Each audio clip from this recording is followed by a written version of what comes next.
The twins rose out of the wet country like two hard knuckles thrust above the river's skin.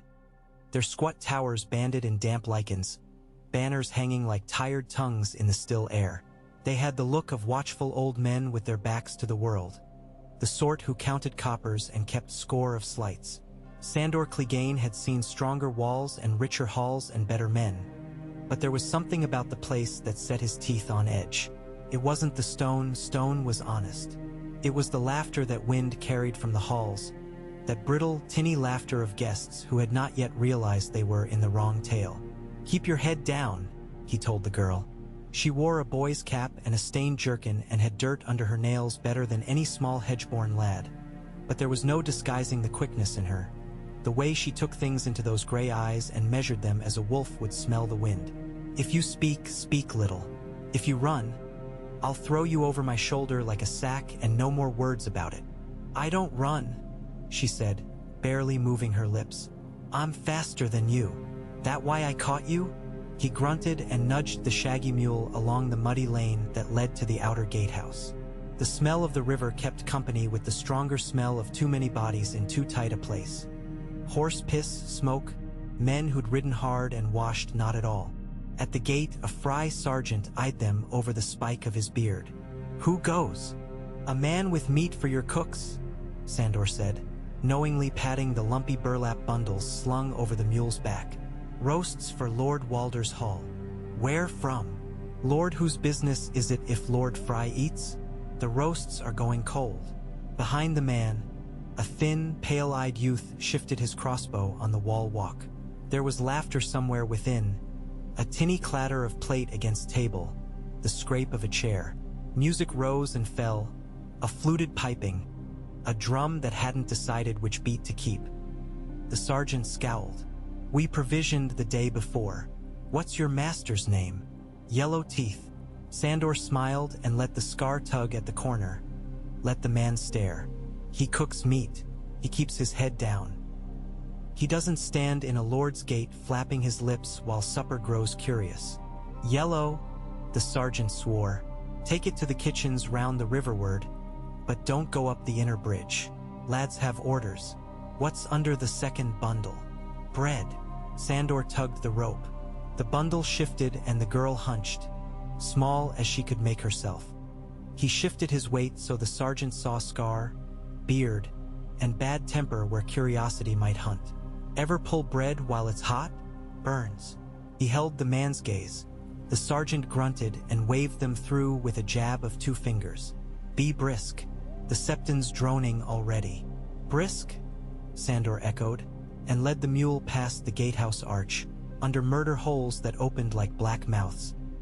He felt the weight of eyes and the weight of the place and the weight of the river pressing heavy and flat against its stones, and he knew a bad air when he tasted it. A man who had lived as long as he had by stepping aside from the first sword could smell a strike before it was swung. They did not go to the river kitchens. Sandor angled toward a low stable and the shadowed alley behind it where refuse and droppings dampened the earth. The mule stamped, ears flicking, as if it also felt the wrongness brewing in the towers. The girl slipped from beneath the burlap like a fish slipping out from under weeds. "You shouldn't have said yellow teeth," she whispered. "There's no yellow teeth here. They might ask." "They asked," Sandor said. "They waved us through." "Come." He put his hand on her shoulder, not gentle, not rough, and steered her along the alley. "Keep one ear to the river. You said kitchens." "Elite. There's someone I mean to see, and he's not stacking trenchers." She gave him a sharp look, and he almost laughed for the offense in it. "You'll see," he said. He'd been a dog at a lion's heel, and dogs took note of everything that might matter if the master slipped. A name here, a rumor there, that Edmure Tully had been brought under safe conduct, that old Walder's brood had gathered like flies on syrup, that the king in the north would take a fry bride to repair a slight.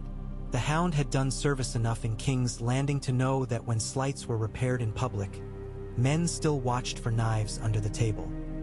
He also knew something else. The blackfish was too wily to sit and smile while his nephew supped with men who had counted coppers and slights their whole lives. The alley spat them into a yard where a dozen tethered horses nibbled at low bales of hay. Two men in Tully colors loitered there, trading low jokes. Sandor saw gaunt faces, travel-worn, eyes that had learned not to trust this place.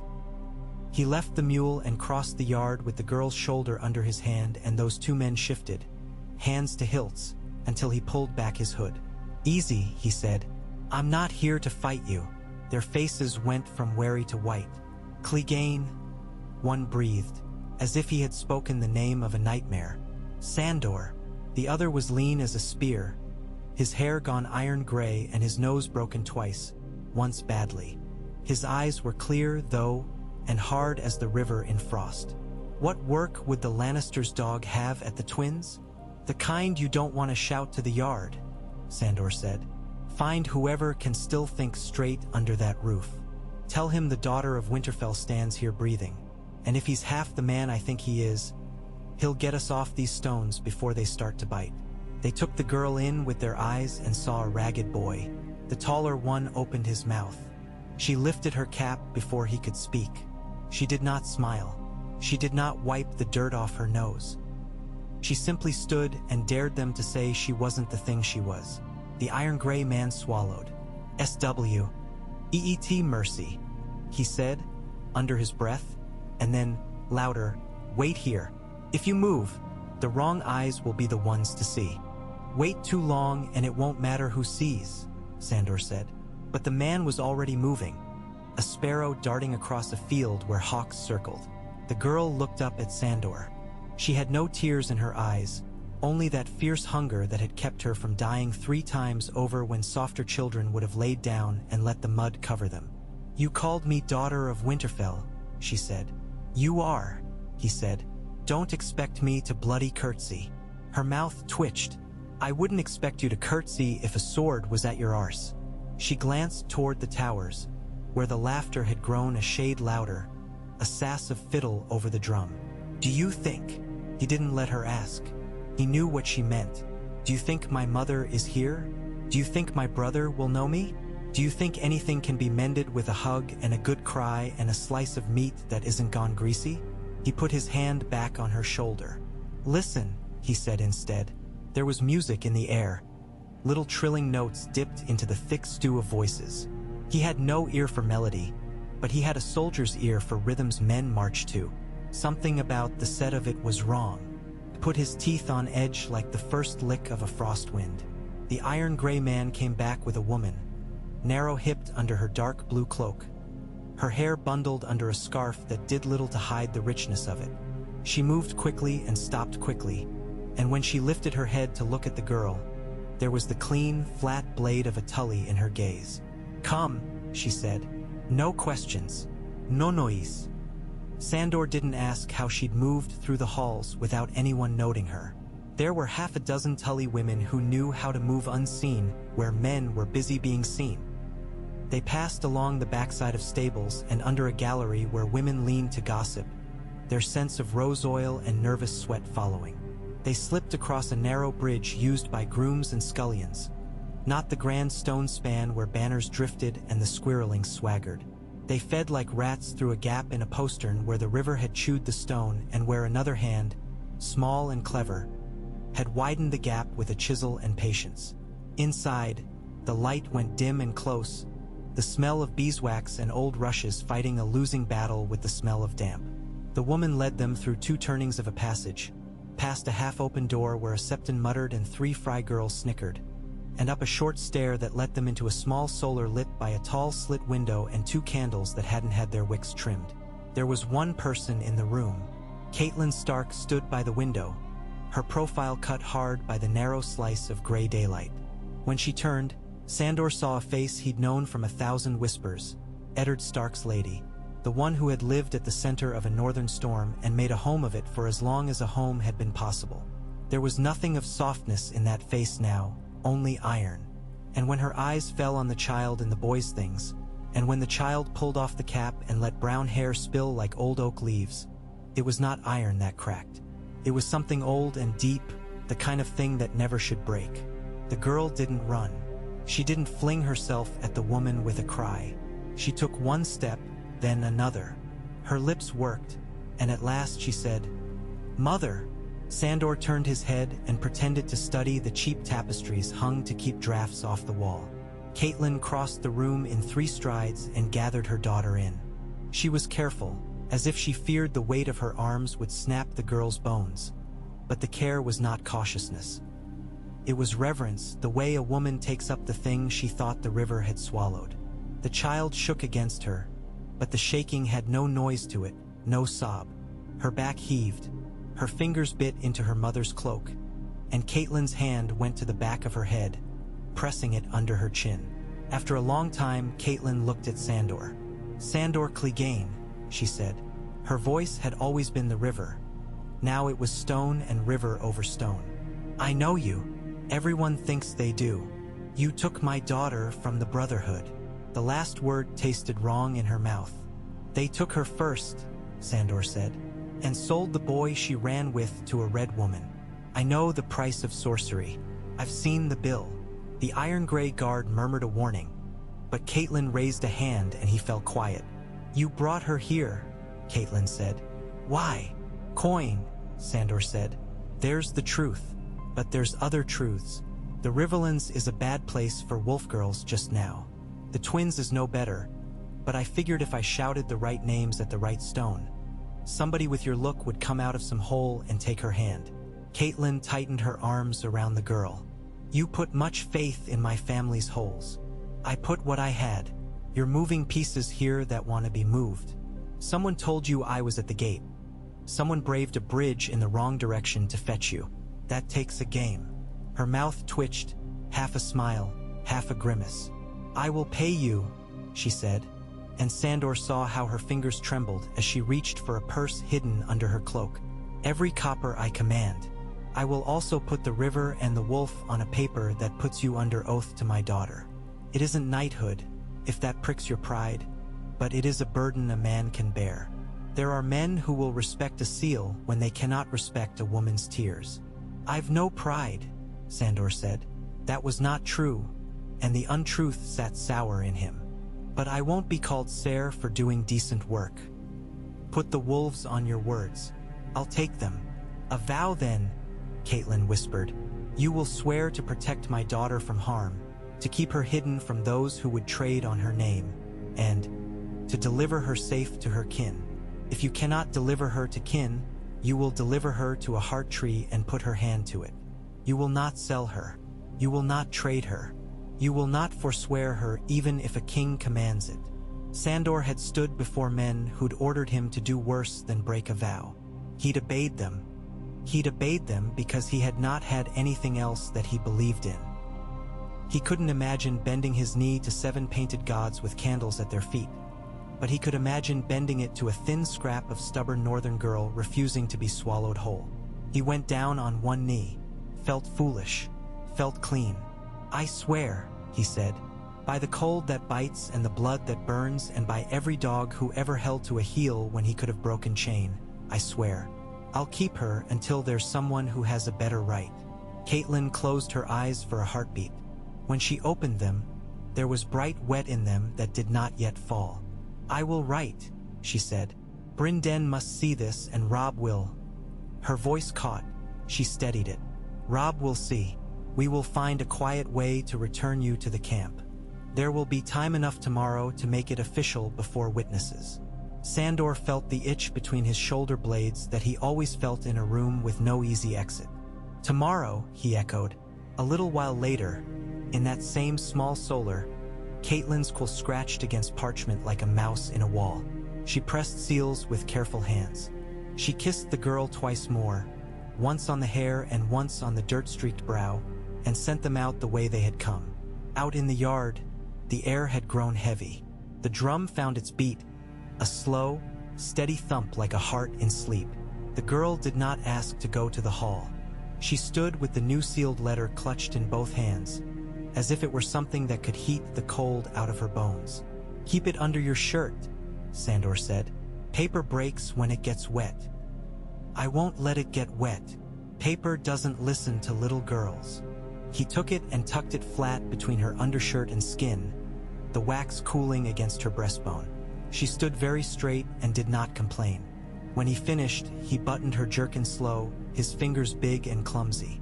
They stepped back into the alley. The mule fretted, ear twitching.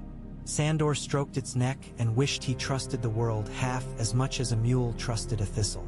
Then the music stumbled and began a new tune, piping spry over that slow drum.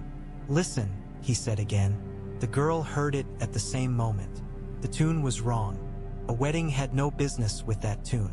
They moved with the people. The yard had changed. Laughter had gone high and bright, the kind of bright that broke. A door slammed somewhere. A man shouted, and the shout cut off as if someone had put a hand over his mouth. The knight inhaled. "Now," Sandor said, and he did not push her. He picked her up and flung her over his shoulder and took 3 fast steps before the first crossbow twanged and a groomsman pitched forward onto his hay. They ran under the gallery as it shook with weight. Little freckled fry girls stared down, their mouths hanging open. A fry boy's eyes were huge white in his thin face. Somewhere the piping had turned into screams and the steady drum had become a pounding on boards and bone. "Rob," the girl said into Sandor's back, and the sound she made was not a sob or a wail. It was a sound a wolf makes when something breaks the wrong bone. He didn't answer. He heard men's boots slamming and women's shrieks. He saw a sliver of river between 2 sheds and ran toward it. The postern was shut. He brought his boot against the wood, and it didn't move, so he hit it with his shoulder and felt the wood creak. Felt the old iron bolts bite deeper, so he swore and drew his sword instead. "What?" the girl began. "Hold on." Steel bit wood. The first chop did nothing but ring up his arm. The second rang as well, but the third cut a wedge, and the fourth bit, and the fifth tore a gap a hand could fit. He planted the sword and used the blade as lever, and the wood gave like old bread. He shoved his shoulder into the split. His hands gripped in splinters, and he felt the taste of rust in his mouth as the bolt tore free with a scream like a bad violin. The door swung. The river air hit him, cold and wet with something like mercy in it. He ran toward the bank. A man blundered into him, mouth running with blood, a fry hat on his head and a stark brooch on his breast. The man grabbed at Sandor, and Sandor shoved him aside and saw the water moving black and patient as a bear. "There," the girl said. "Boat." There was no boat, only a broken skiff on its side half in the mud. But there was a line running from its bow ring to a stake, and beyond, something low and dark tugged on the water. Sandor splashed knee-deep, heaving. He got his shoulder under the broken skiff and tipped it. It slid like a dead thing, but under it the line yanked away and a low ferry bumped his hip.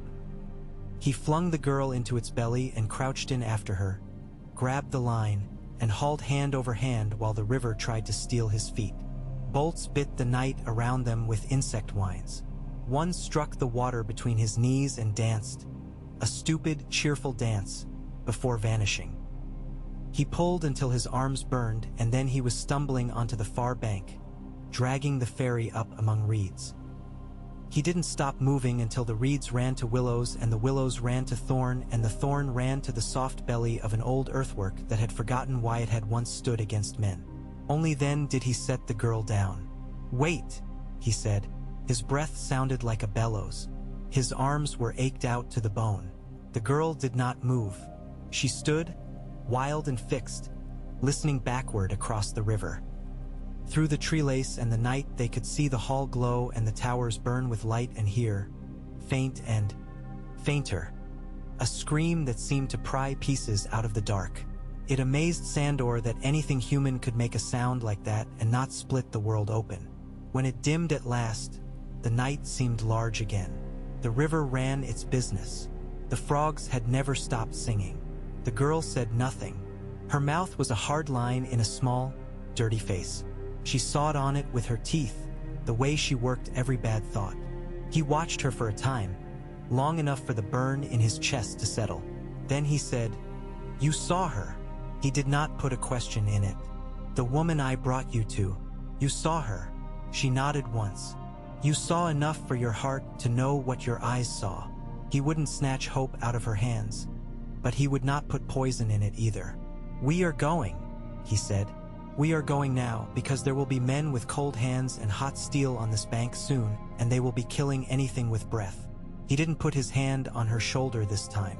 He felt as if everything he touched in the world might break. They moved into the dark, not along the main road where a tired horse left neat sign, but through the wolf paths and the fox runs. The night kept company.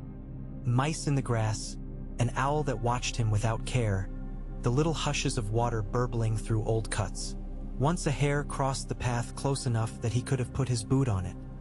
It didn't even see them, its mind busy with other concerns.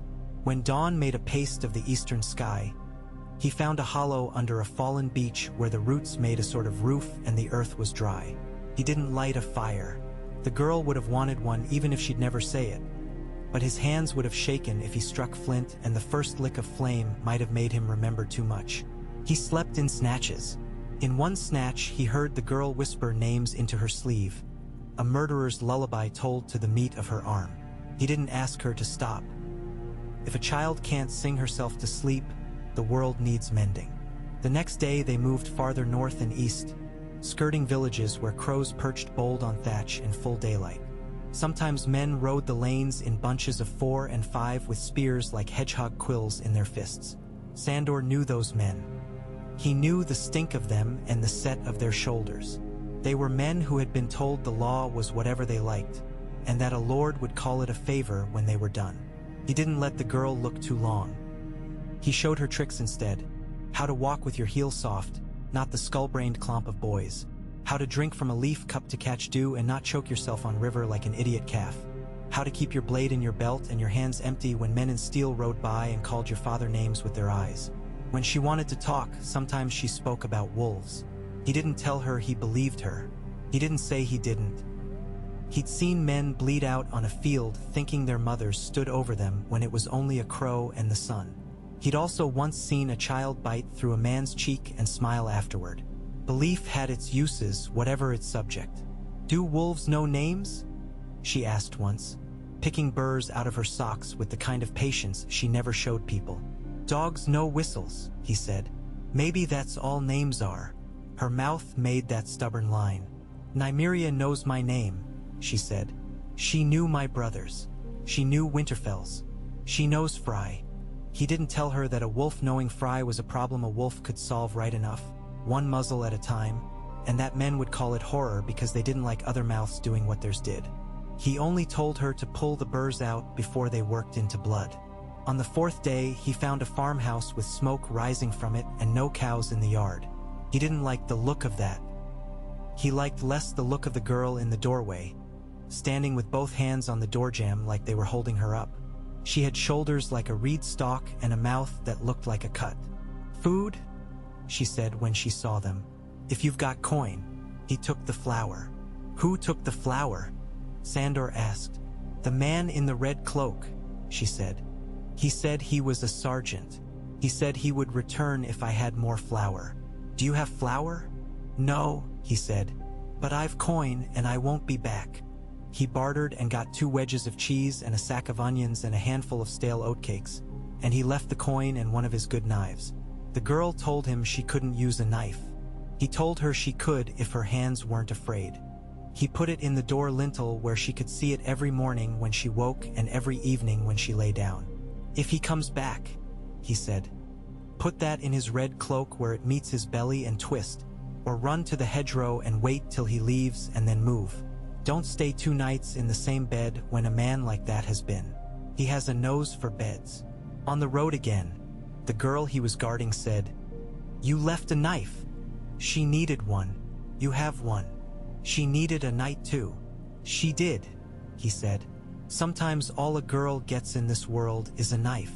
They moved east of the Green Fork and into a stretch of broken country where the trees grew taller and the ground rose and dipped like the backs of giant fish. Angwy's kind would have liked it here. Long lines of sight.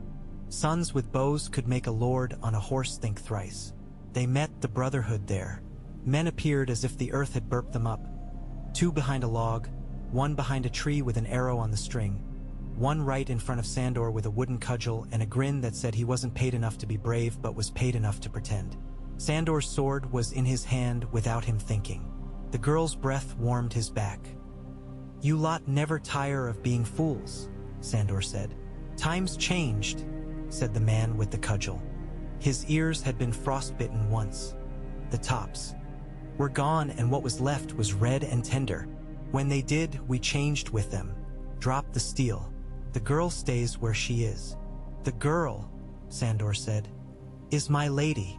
Laughter rustled through the trees. Hear that? A dog's gone fancy. The man with the bow didn't laugh. He had lean wrists like anguies and the same stillness in him. When he spoke, his voice was rough. We know the dog's teeth, he said.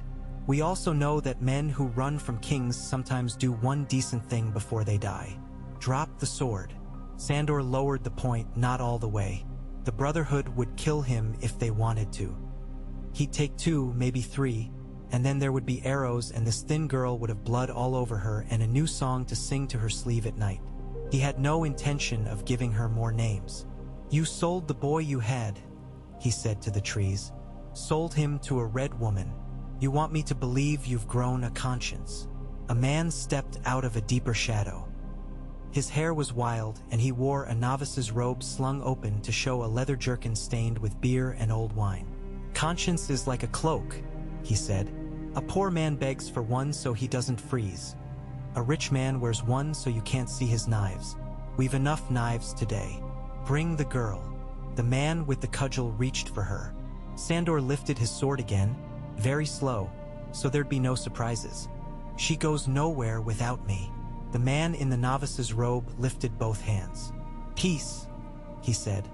But there was nothing peaceable in the way his eyes slid past Sandor to the girl and then slid away, as if what he saw there pricked him. There is one who wants to see her, a mother. She hasn't many words anymore, but she has much to say. The girl made a small sound, not of disbelief but of something smaller and harder. My mother is. We'd best let sights do the work, the archer said. Words are only sticks here. They took them to a keep that was no keep, only a hard piece of hill with a ring of old stones and a tumble of walls that had once been something. Men had built fires low and careful, tamping the light with old shields. There were women, 3 of them, faces hidden under hoods. There were 2 boys playing knucklebones carefully, without laughing, as if joy might untie something that still needed binding. They led them down a stair into a root cellar where the earth wept and the air tasted like time. The torches made the damp gleam. They brought them before a figure in gray. Hood pulled so low the shadow hid everything but the place where a throat should be and wasn't. The girl took 1 step. The figure in gray lifted a hand. Thuras of Mir, or what used to be Thuras, said softly, no closer. The figure reached up with a hand that had once been a lady's hand. Ringless now, a little shriveled. It drew back the hood. The cut at the throat was a mouth that couldn't close. The eyes were blue as river ice and just as merciless. They looked into the girl and did not blink. The girl didn't cry. Her hand found the front of her jerkin where the wax-warm seal lay cooling, and she pressed both palms to it through the leather like a prayer. She was shaking, but her chin held level. Mother, she said, and that word cracked. The dead woman, or the living grief inside the dead woman, lifted her hand and made a sign in the air. One of the women leaned near to interpret. She asks if you are harmed.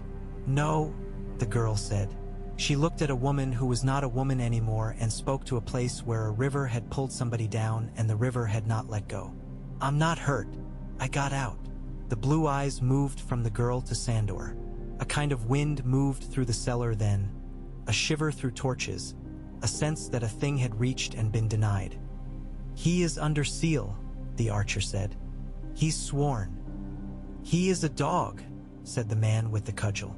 Dogs bite whoever feeds them.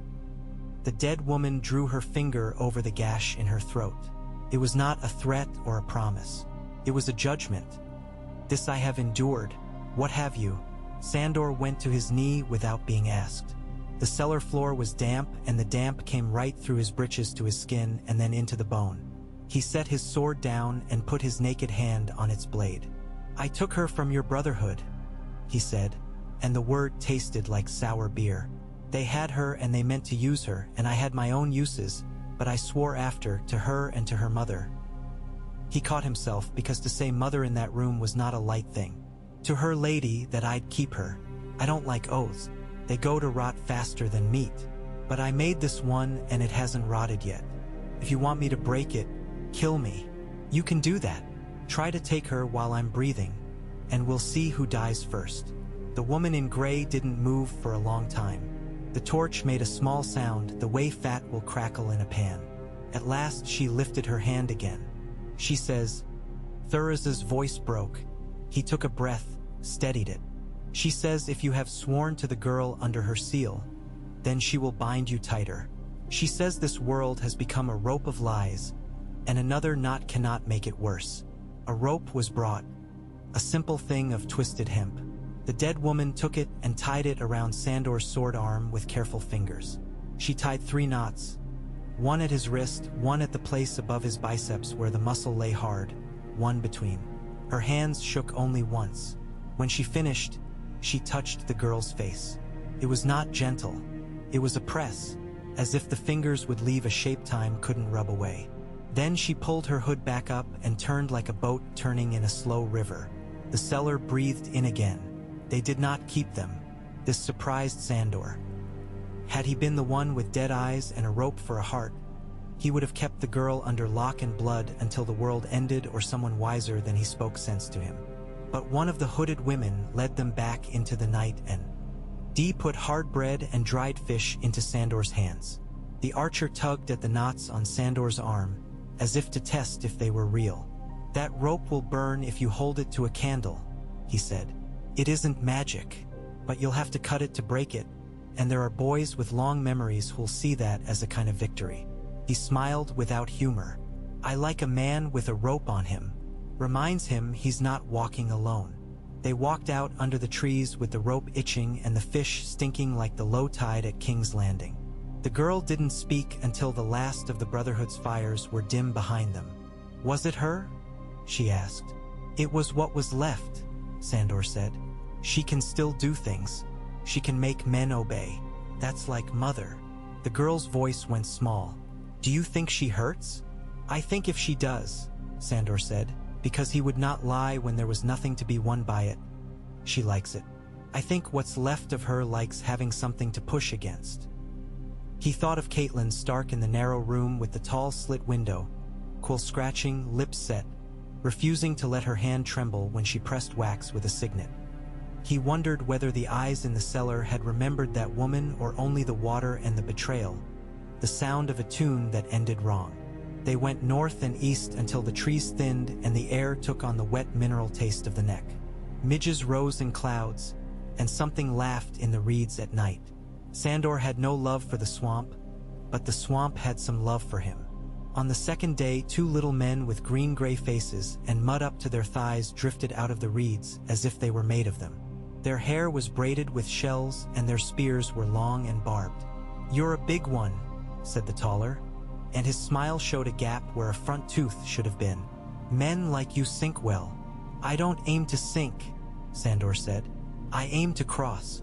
"Everybody aims to cross," the little man said. "The ones who ask don't always float better than the ones who don't." His eyes found the girl. "Your name?" The girl thought. "Cat," she said. The little man's grin grew. "Cat," he said. "A cat and a hound. If a wolf turns up, we shall have a song."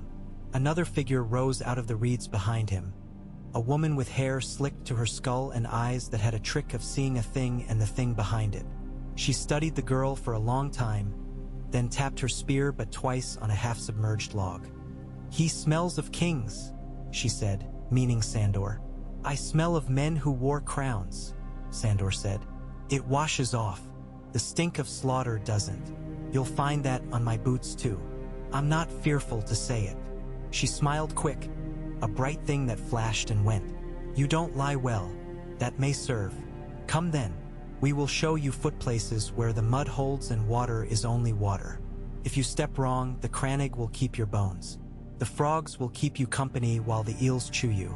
But we will whistle to the frogs so they don't keep you too long." They guided them through a world that had its own rules. The ground moved under Sandor's weight. Plants he'd never learned the names of bent and sprang and pushed at his shins. The air seemed thinner and thicker both, rich with rot and life. Birds rose in little panics from clumps of sedge. Once they passed a skiff with 2 men in it, both wearing yellow cloaks already going black with algae, both staring with the wide eyes of boys who had drowned before their lungs had time to be afraid. The woman made a sign over them and led Sandor's step around a patch of green that looked like solid land until you looked too hard at it. The Clegane men knew the meaning of seals.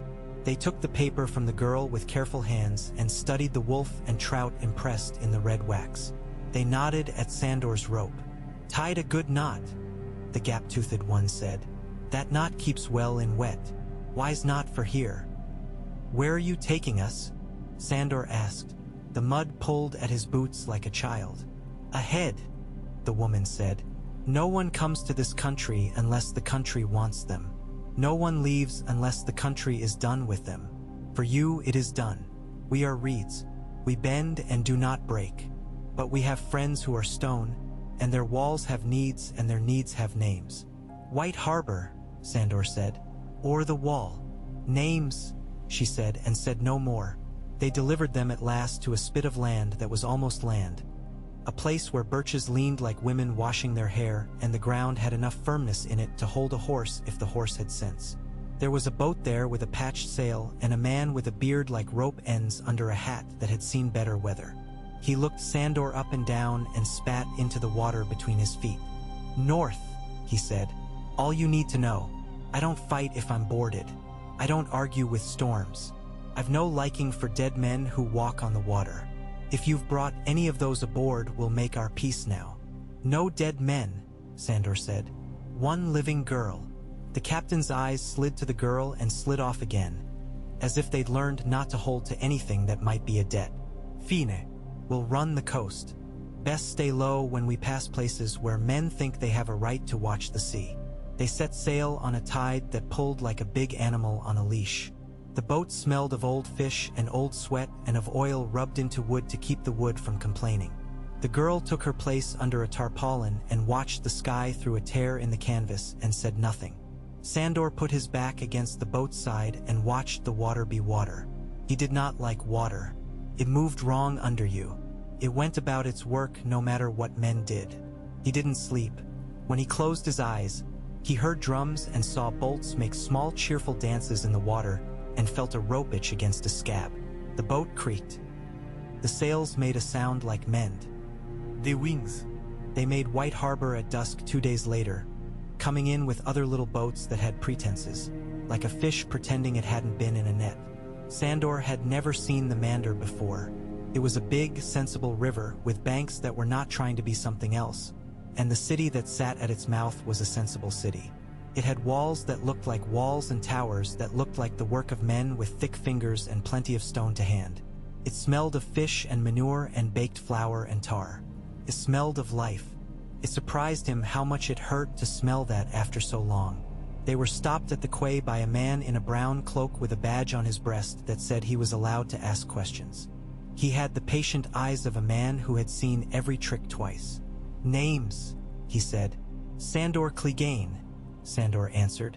"This is Arya Stark," the girl said, quick and plain, and if there had been any doubt in the man's mind about her pedigree, the way she said the name smothered it.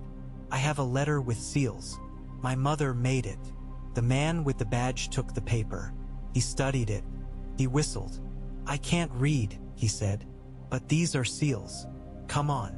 They were led into a low building with whitewashed walls that had a sheen to them, like the inside of a shell. The man with the badge went in ahead, and Sandor waited with his hand on the hilt of his sword because a sword has as many uses in a city as a hayfork has in a field. The girl stood with her shoulders back as if there were eyes on her from every brick. The man with the badge returned with someone who wasn't a man with a badge. He was large without being fat, broad in the way of men who like dinners but also like standing up afterward. His beard was white and his eyes were merry, and his ringed hand looked like it had held babies and knives both without making too much fuss over the difference. "Lady Arya," he said, "welcome to White Harbor on a gray evening. I am Wyman Manderley. You might have heard some things about me. Some are true. Most are entertainment." He took the letter and the seals and studied them, and when he looked up, his mouth had softened. She looks like her father, he said. That is safe to say. He was a man who liked truth with his meat, even when the meat went dry. Come. There are pies. There is also danger. There is always danger. We will feed you first. Then we will argue with danger as politely as danger allows. Sandor did not object to pies. He did object to how many eyes watched them eat them. Manderley's hall was better than some and worse than others. It had tapestries that were at least clever and servants who knew how to move without being clumsy. It also had men at the back with faces like hard cheese. Those men stood with their arms folded and looked at Sandor's scars and did sums with them. That was fine. Sandor did his own sums, and if he counted 6 men and 3 good exits and 1 possible route through a kitchen, he did not look like he was counting. His pie had a fish in it and some kind of green he didn't know and a trickle of gravy that made his tongue want to find more. He watched the girl tuck into her pie like she trusted it, and he could have laughed. He had seen her eat burnt hair and like it. Trust was a funny thing. When the plates went away, Manderley leaned on the table. He lifted the letter again and turned it in the candlelight.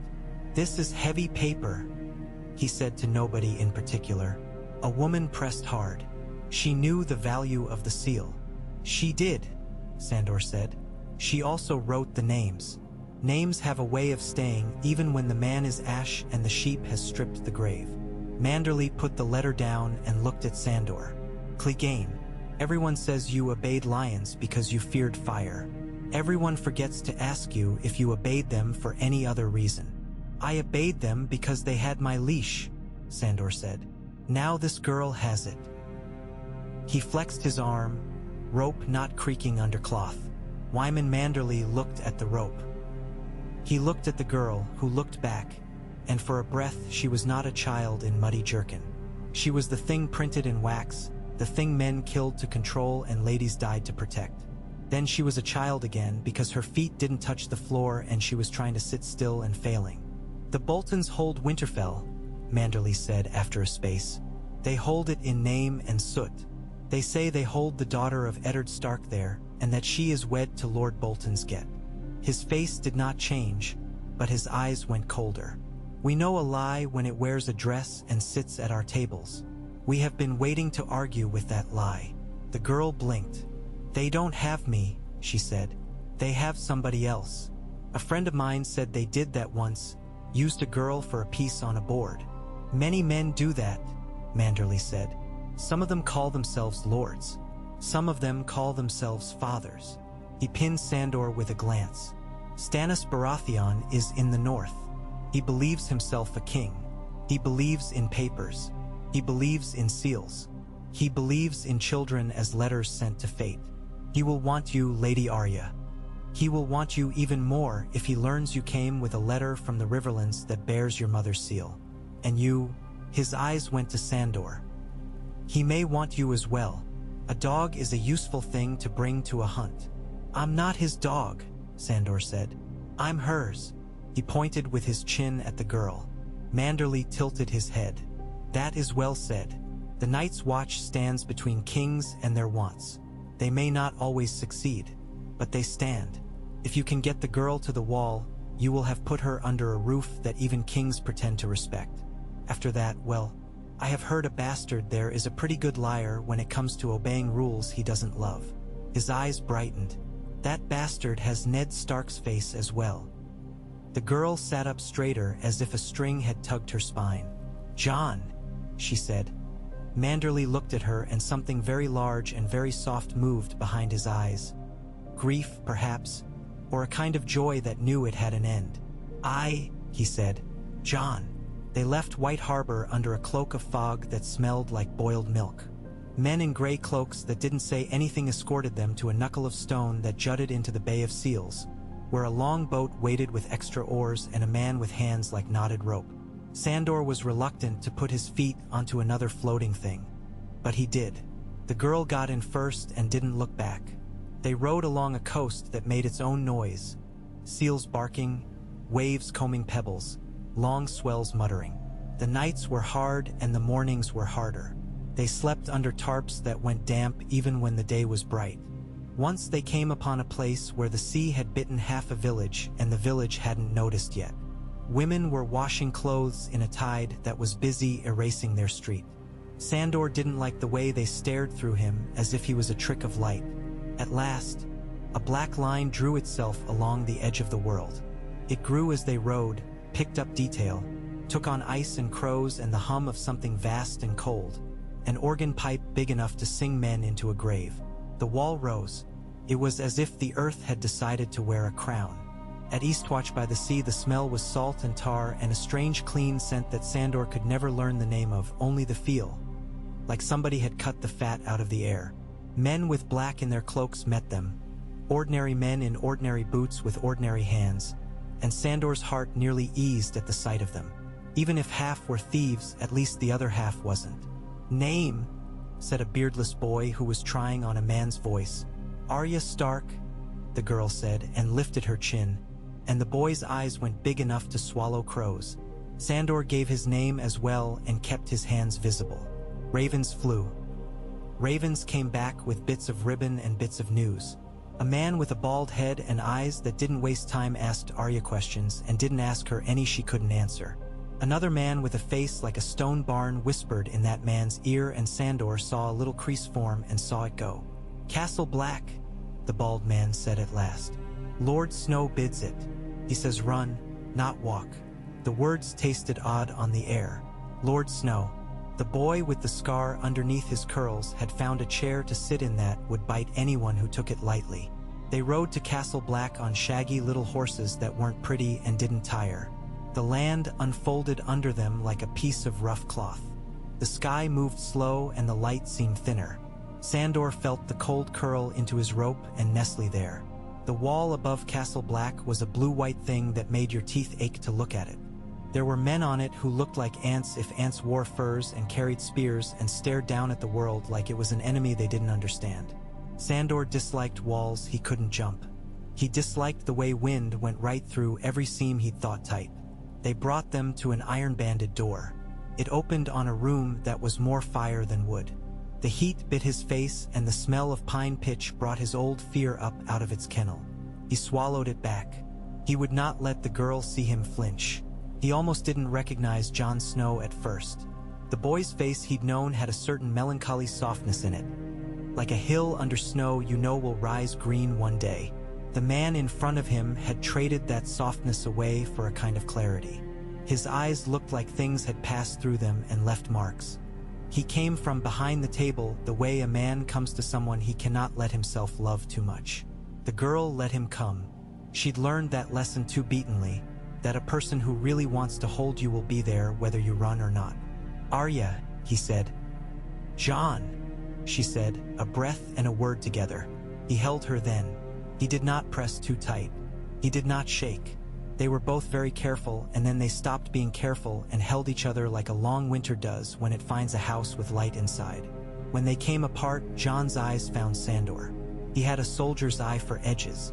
He saw the rope and his mouth quirked. "You swore," he said. "I was bound," Sandor returned. "It isn't the same thing. But the one led to the other. Some bonds you take gladly," John said.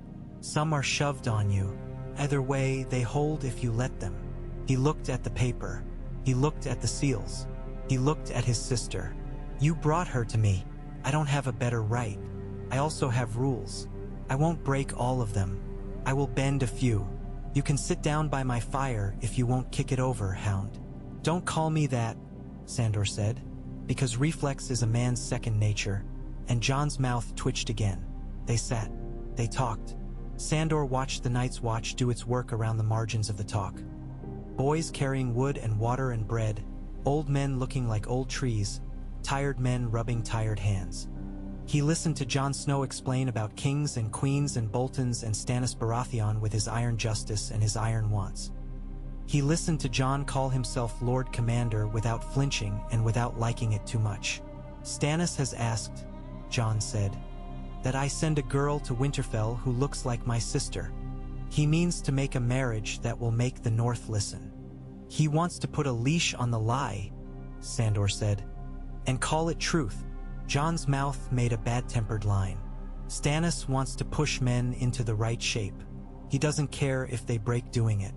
He believes it better to break a bone and have it set right than to let a limp continue. He may be correct. He does not see that the bone is a person. Jon looked at Arya. He will want to see you. He will want to put a sword in a man's hand and say it is your husband's. Arya looked at the fire. She ate nothing. I cannot stop him from wanting. Jon continued, voice very careful, as if each word had to be weighed and measured and filed. I can tell him he cannot have you from me. The Watch does not meddle in the affairs of the realm. He held up a hand before Sandor could spit. We meddle every day, but we do not hand children to kings. Not while I sit in this chair. He can tear me out of it. He can't tear me of that. Good, Sandor said. If he tries, I'll bite him.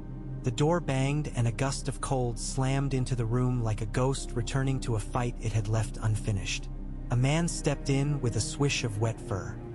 He had a sharp face and a sharper beard and eyes that measured men as if every figure would go into a ledger and come out at 0. He had a stag on his breast because of course he did. Your Grace, Jon said quietly. Stannis Baratheon did not waste time being announced. He saw the girl, saw the rope on Sandor's arm, saw Jon and the letter on the table. He took the room in like an appraiser takes in a house he might buy cheap and sell dear. Lady Arya, he said, you look like your father. Doi? Arya asked. Her voice was small and hard. You have not seen him. It wasn't contempt. It was fact. Stannis did not bridle. I saw him enough to know the measure. Your father had a love of law. Men who love law do well with me. They also do badly under me. I have come to bargain with the Night's Watch, Lord Snow, but there is also a matter of a lady's safety. Here is the safest place I can afford her, Jon said. Safe is not the same as useful, Stannis said. She is not a tool, Jon answered. She is a lever, Stannis returned. I am not so delicate as to pretend otherwise. That said, he looked at Arya again. You have the right to refuse. You also have the right to do your duty. You also have the right to live a life that is not only men handing you paper and telling you what is writ on it. If you come with me to Winterfell, we will use you. We will use your name to break a lie. We will spill blood on your behalf and call that blood just. If you stay, I will not break the Watch to wrench you out. I am not Joffrey, but do not mistake mercy for lack of appetite. He turned then to Sandor. Clegane, men tell me you bit a man's ear off in a fight once. He had 2, Sandor said. I only needed 1. Stannis almost smiled. You are sworn to the girl? Sandor stretched his arm and the rope creaked. I am, he said. And you keep oaths as a matter of pride now? I keep them as a matter of not hating the taste in my mouth when I wake. Good enough. Stannis's eyes were slate. If you take her from here, I will hunt you. If you keep her here and guard her with your life, I will fight greater enemies first because I have the kind of mind that likes priorities. If she comes with me, you will be her shield until she is where she should be. That is an offer, not a command. Your tongue says no. Your eyes say you like not refusing kings when their coin is solid. I don't like kings, Sandor said. I like work. He looked at the small person by the fire whose name was a lever and a rope. And I like keeping my promises. Then keep them here, Jon said softly. Let me be the law that holds back men who like to be their own laws. Let the wall do a job it wasn't meant to do, but which it will do anyway because the world is the world. Arya had not looked up from the fire. She had not spoken for a long time.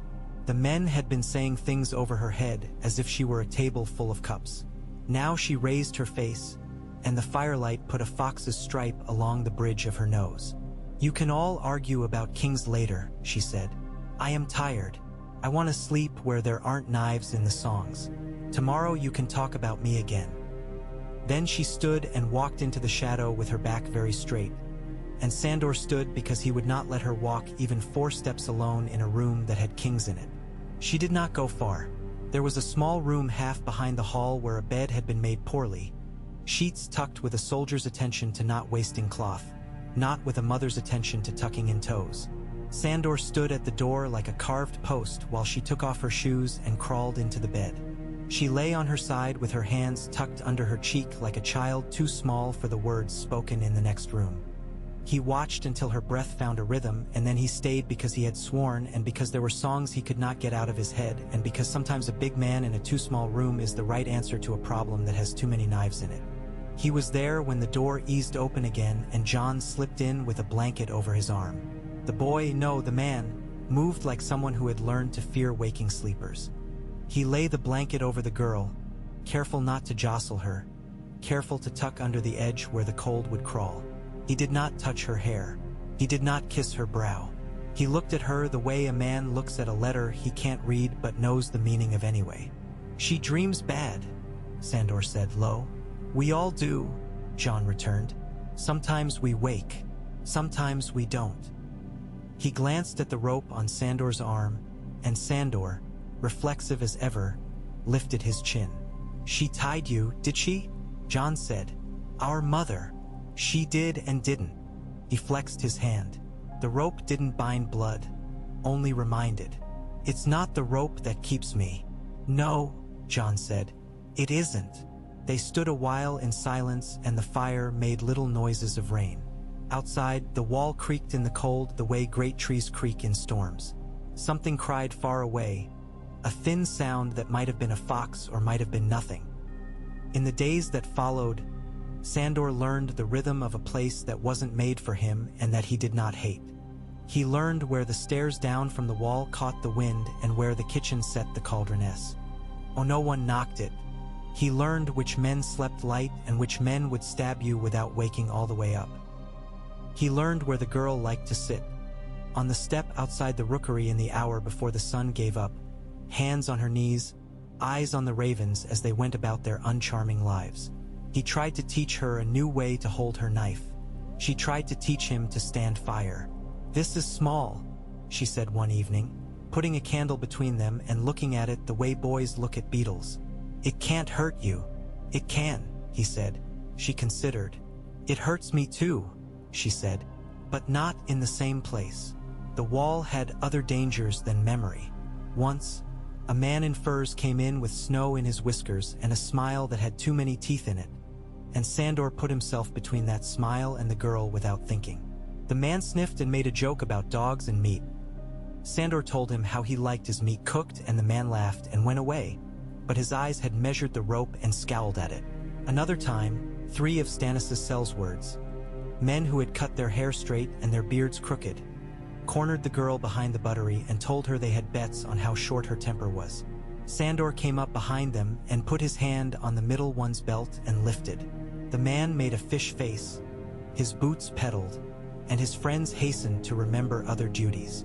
"Any man twice your age who tries to teach you anything you didn't consent to learn," Sandor said when the men had scattered like foxes with hens in their mouths. "You put your knife where it will make his breath tell a different story. You know the place." "I know too many places," she said. "Then choose one. That's all life is, if you listen to it hard enough."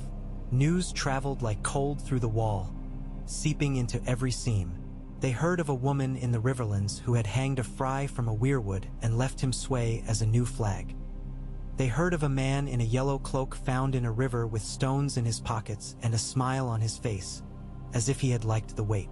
They heard of a quiet isle where broken men laid down their swords and took up spades, and of the rumor of a very large man shoveling mud with hands that had once strangled a small singer. They heard of Winterfell, of smoke and snow and a girl in a gray dress who walked the battlements with her hood pulled low. The ravens brought these things and took other things away. Then danger stopped coming as news and came as men. They came on a night when the wind had found every crack in the stones and pressed the cold through what cloth a man had. There were 6 of them in pale leathers that were not watch leathers, with cloaks that had been white once and had gone the color of bad cream. They had a piece of parchment with a seal the color of clotted blood. They had a way of standing that said they were not hungry and thought they never would be. "By Lord Bolton's hand," their captain said, in a voice that could have ordered more men to do more stupid things, "you hold a lady of Winterfell. She is to be remanded." John turned the paper over without touching it. This seal could have been made by any careful thief with a pot and a bored mind, he said. It could, the captain said. Or it could be the seal of your lord, and you will obey. I obey my duty, John said. The word lord sat in the air like a thrown knife. The man's hand twitched. He didn't move the hand. That was the only thing to be said for him. Sandor had already moved his bulk, so the girl's shadow was swallowed by his. The men in pale leather saw this and misread it as a game. Your pet has notions, the captain said. Lords shouldn't let their pets be dangerous.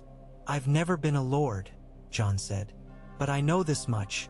One doesn't call other men's dogs pets when those men are watching. The captain's eyes snagged on the rope around Sandor's arm. They stayed there a heartbeat too long. Then he lifted his chin. We will take the girl. No, John said.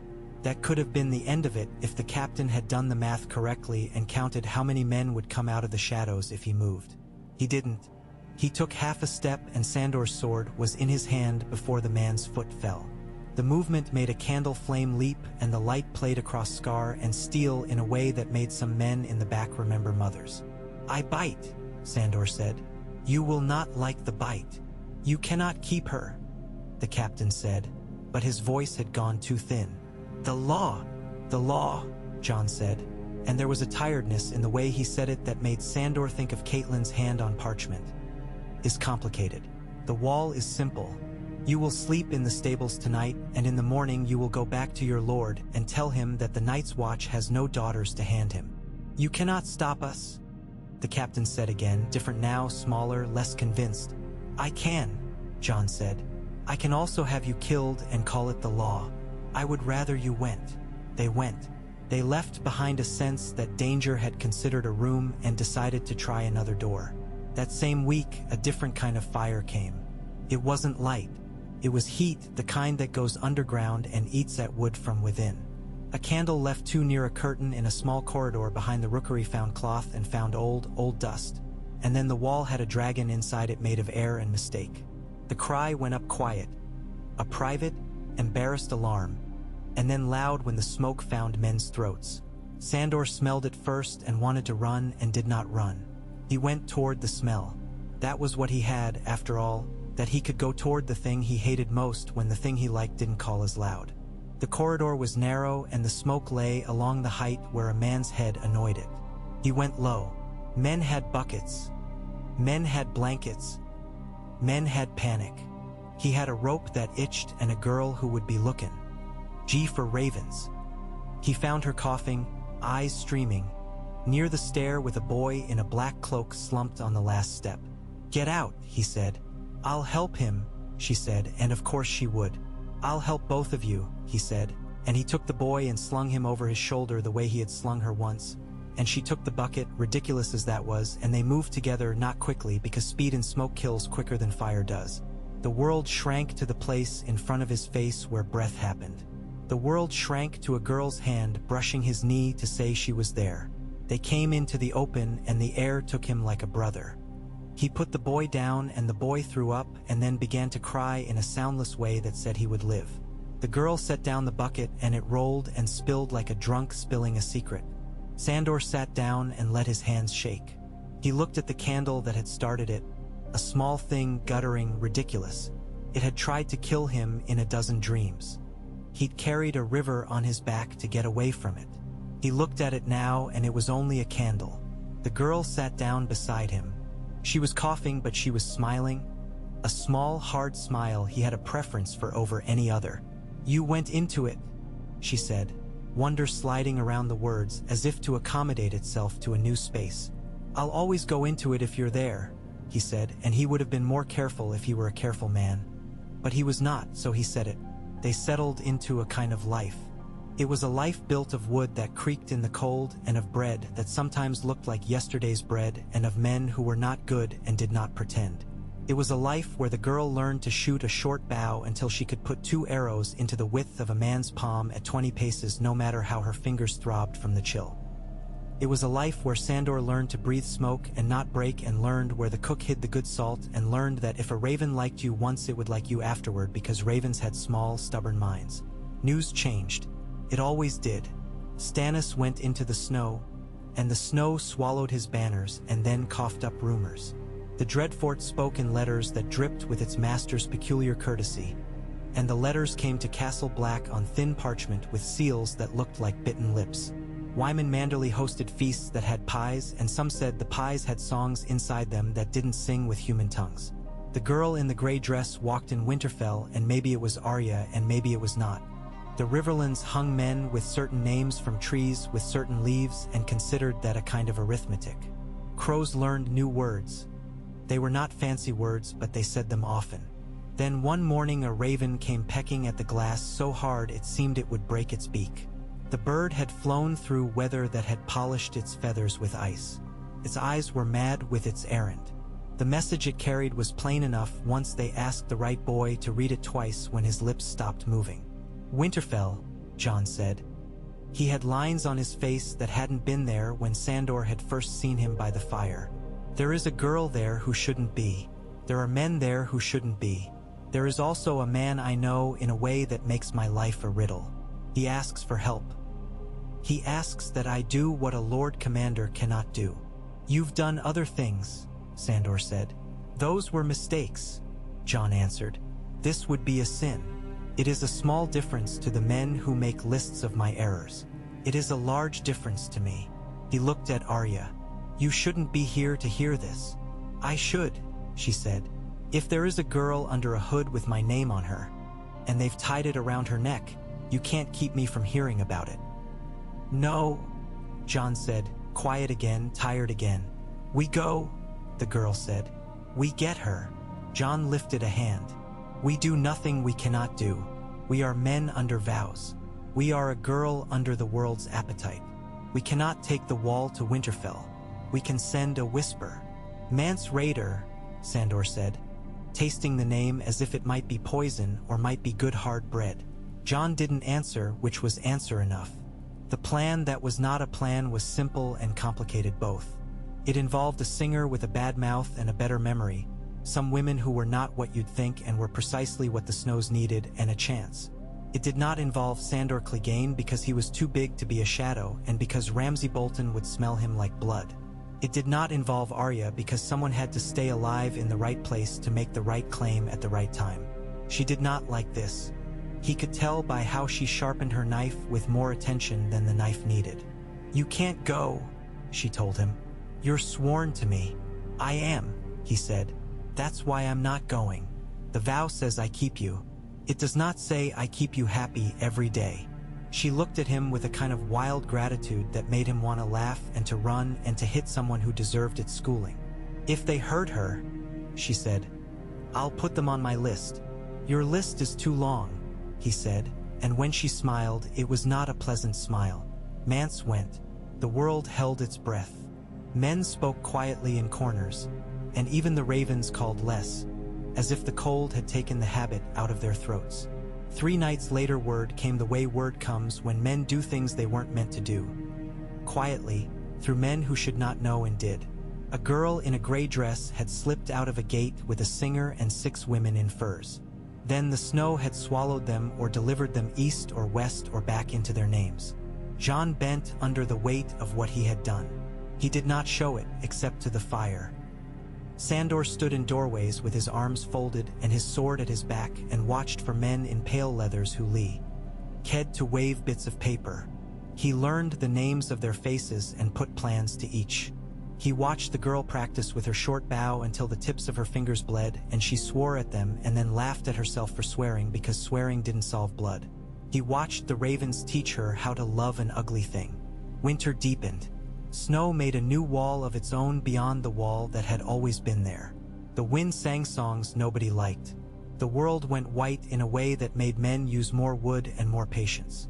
The girl's hair grew over the scar on her forehead where a stick had cut her once, and she looked more her age at the moments when she forgot how not to.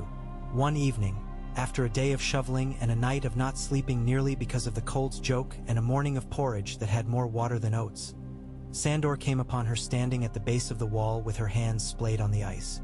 You pray? He asked, because it looked like prayer. She shook her head without looking up. It remembers, she said. You can hear it if you listen long enough without wanting to hear anything else. It remembers footsteps. It remembers promises. It remembers men who said they would never leave and did. It remembers monsters. It remembers us. He set a hand gently on her shoulder. It was the same shoulder he'd put his hand on under the twins' walls. Then let it remember this, he said. A big fool of a man who likes knives and doesn't like kings keeping a promise he didn't want to make because a girl who should have been given pies and soft pillows got handed wolves instead. Her lips curved without mirth. I like wolves better, she said. I know, he said. That night he dreamed of the fire again. Not as a thing that ate men's faces or laughed at their fear, but as a thing that softened iron enough that you could shape it. In the morning he told her about the dream, and she told him about wolves hunting frays along a river that had learned new songs, and he didn't argue with her. Why would he? Men came and men went. Letters arrived with seals and didn't arrive without them.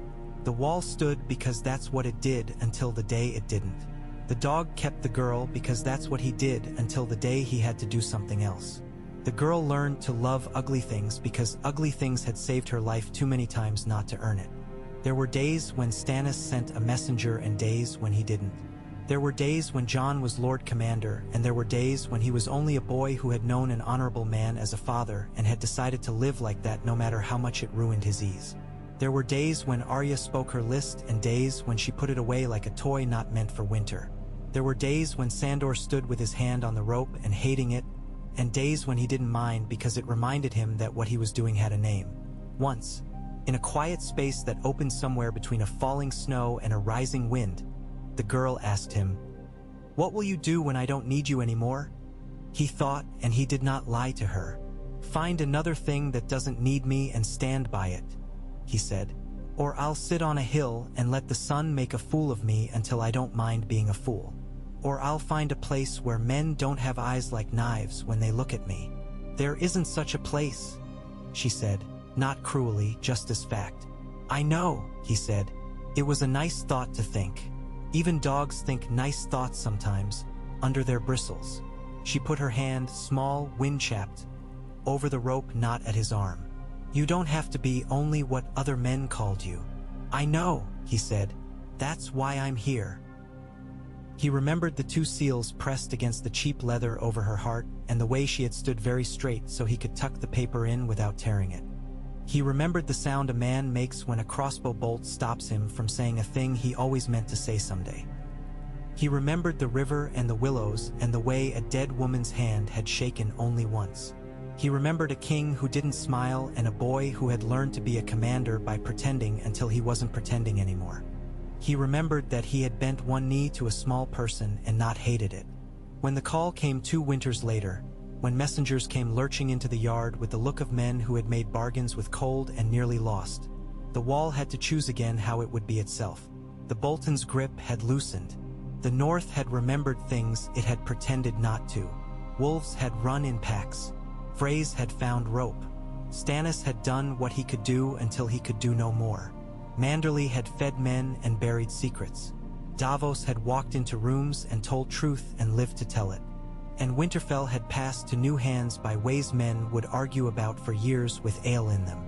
They said a girl walked into its godswood and put her hand on the heart tree, and the tree's red mouth opened and a sound came out that was not words but might as well have been. They said a woman in a gray hood looked on from shadows and then went away, and that the river sounded different that day and that birds gathered in flocks thick as smoke. They said a young lord of the watch had broken a rule so cleanly it looked like he had only moved it to a different place. The girl who had been called Cat and Underfoot and a dozen other names that had done her work returned to the world with her own. She stood on the hard ground and found that it took her weight. She went up to the wall with 24 other northerners who had business there and waited under a stone arch for a big man with a scarred face and rope on his arm to come down and see what he had made of himself. When he did, she didn't run to him. She didn't throw herself into his arms. That was not how their story went.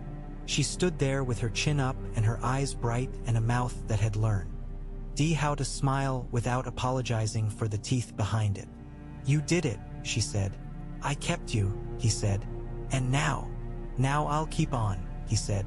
go where you aren't looking and shove my ugly head into the door you might have left open without meaning. Bite a few ankles. Chew a bone. There's work. There is, she said. Her eyes were full and she did not blink them clear. There is Winterfell. There is. He glanced at the wall.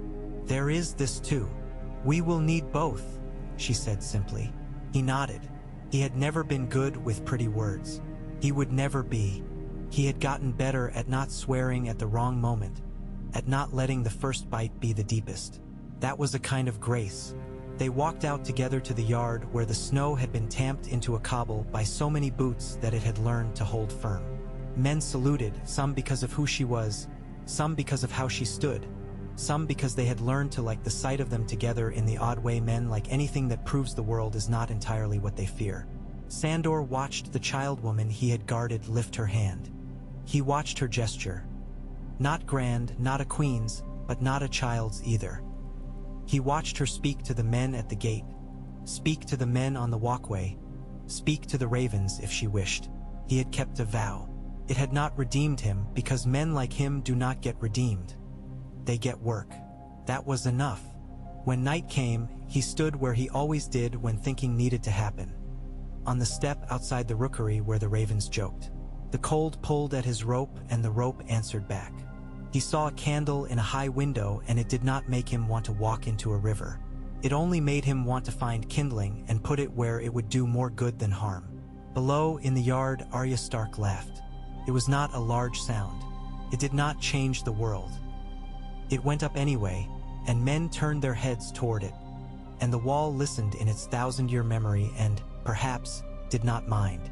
The dog in him lay down, not because there was no watch to keep, but because another had taken a watch for him, and because for once the night didn't smell entirely of knife.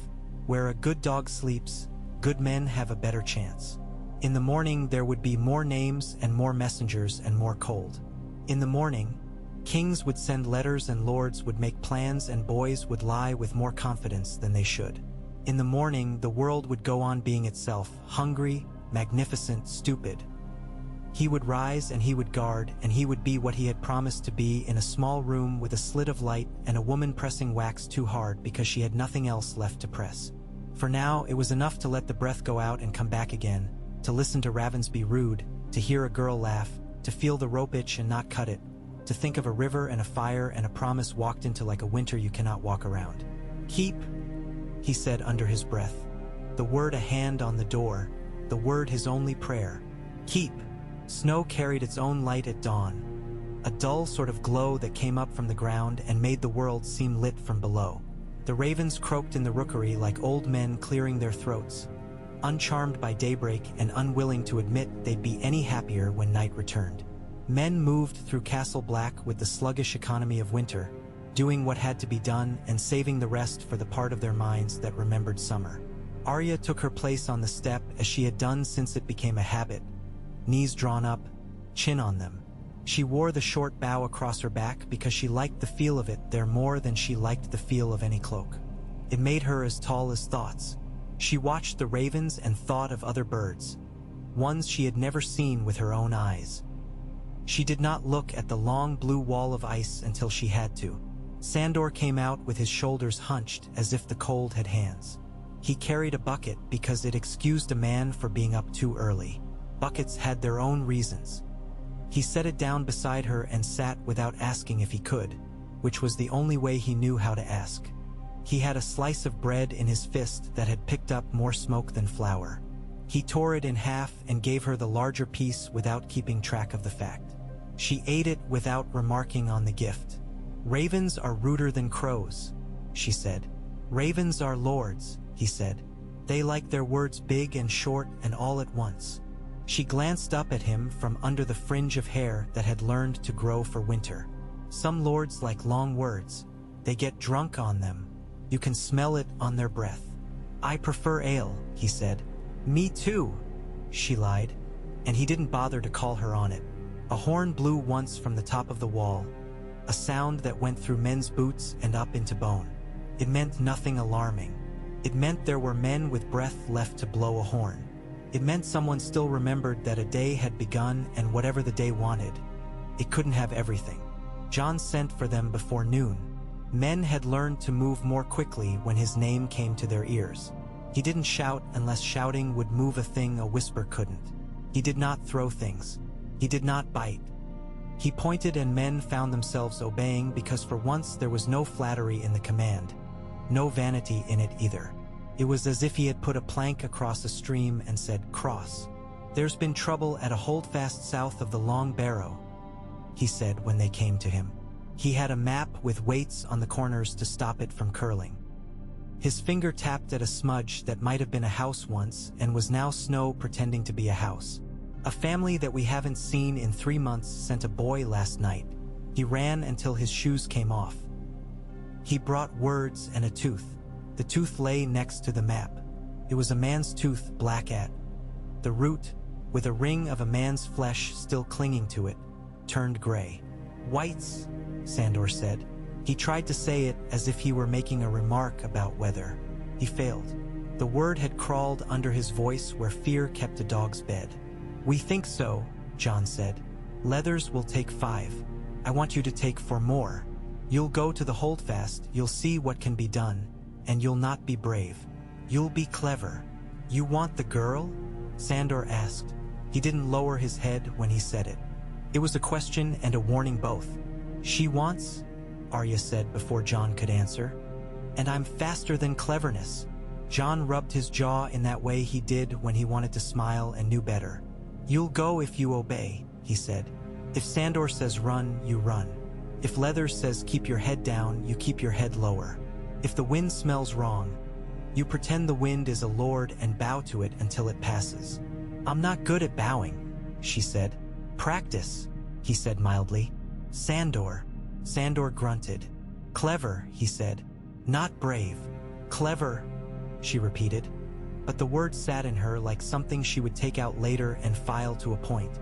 They left before the day folded on itself, with Leathers leading and 5 black cloaks behind him and 2 more men in patched furs who were neither quite watch nor quite free folk, but both to the degree that mattered in snow. Arya went in the middle because Sandor put her there with a hand on the back of her hood. He let her ride one of the short-legged horses that did not look at snow with hatred but with a kind of calm, contained fury. He walked beside her and did not seem to feel the cold except when the wind found the gap at his wrist and bit through the rope and into his scar. The holdfast had a wooden palisade that had seen 100 winters and did not think this one worse than any other. Men did. The gate hung ready to fall, rope doing what iron ought. A shed had collapsed under the weight of its own roof. The boy who had run lay by the ashes of a fire. He had not trusted himself to keep and stared out of the ruin of his family with eyes too wide to be useful. Leathers went in first. He moved with respect for what might be under his feet. Men followed him with torches. The fire made Sandor's scars pull, but he took one anyway because whites were a thing that listened to fire in a way men did not. He held it far away from himself and near where a blade would be. The house had 2 rooms and a loft and a smell that tried to gag. It was the old stew of meat and smoke and a woman's soap and a man's sweat, and under it something new and wrong. The wrong smell made Sandor's skin jump. He had smelled it once on a battlefield in a winter where corpses had stayed stiff for days before the weather changed and made them curious again. In the far room, where a woman might have cooked and a baby might have slept, a man stood swaying with his head bent as if listening for a footfall that wouldn't come. His skin had gone the gray of old candles. His mouth hung open as if he would say a thing when the time came right.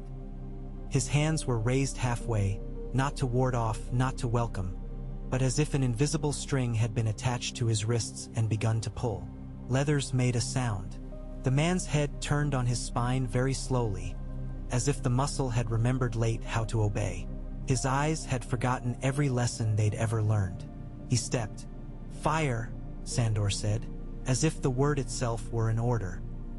He flung the torch, hating his own hands as it left them, hating the lick of heat as it passed by his face.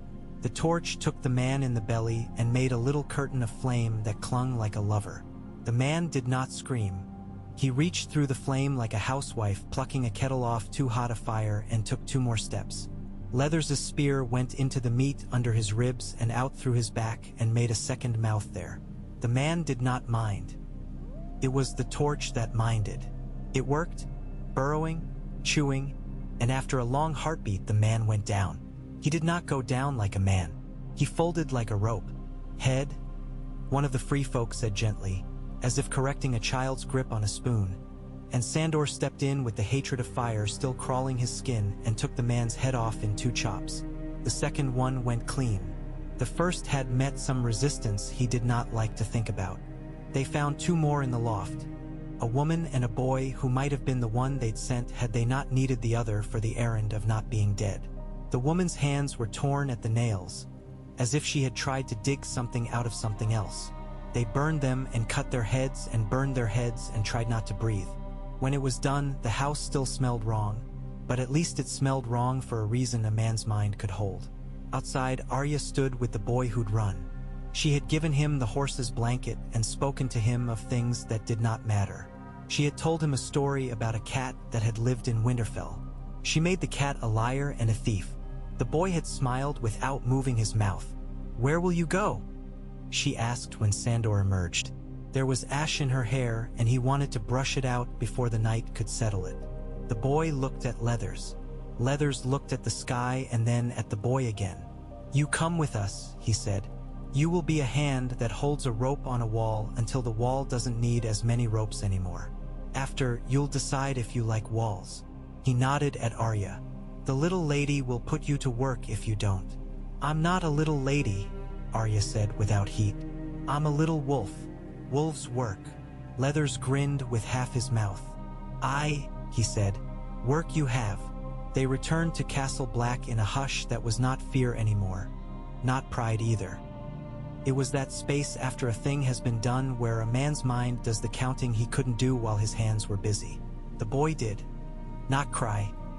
He fell asleep with his face in Leathers' cloak and did not dream loudly. Arya rode silent, and Sandor walked and let the hiss of his own breath keep count for him. He carried no torch. The wind had a bite and he let it bite him. It was cleaner than fire. The days went on. Men did their work. News came up the King's Road on feet that had blisters and on crows that did not like their messages and showed it by pecking the wax until it gave up and broke. One morning a raven came with a scrap of parchment that had been folded and refolded until the fold had become the letter. Jon read it 3 times and then he sent for Sandor first, which meant something, and for Arya after, which meant more.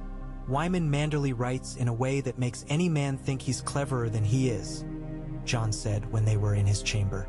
"He says the sea brings him what he asked for. He says the sea steals and returns in its own measure. Then he writes a name, and the name is not the name he would write if he meant a trap." Arya stepped nearer, hungry. She had never learned how not to be hungry when the wolf inside her lifted its head to assent. "Which name?" "Rickon," Jon said. The name made the room smaller and bigger in the same stroke. It pulled the air into their lungs in a way that hurt and fed both. Arya put her hand to her belly as if the letter were still there under her jerkin, wax warm, paper stiff. "Alive?" she asked, and the word was too simple for what it asked. "Alive and a handful," Jon said, and his mouth could not stop itself from almost smiling. "Manderly says he came in with a woman whose hair looks like brown sail in a gale, and with a wolf that makes Shaggy Dog a lie of a name. He says the boy bites. He says he likes him." Sandor looked at Arya's face and then away because it was not a thing a man ought to stare at when he wasn't family. It wasn't even hope.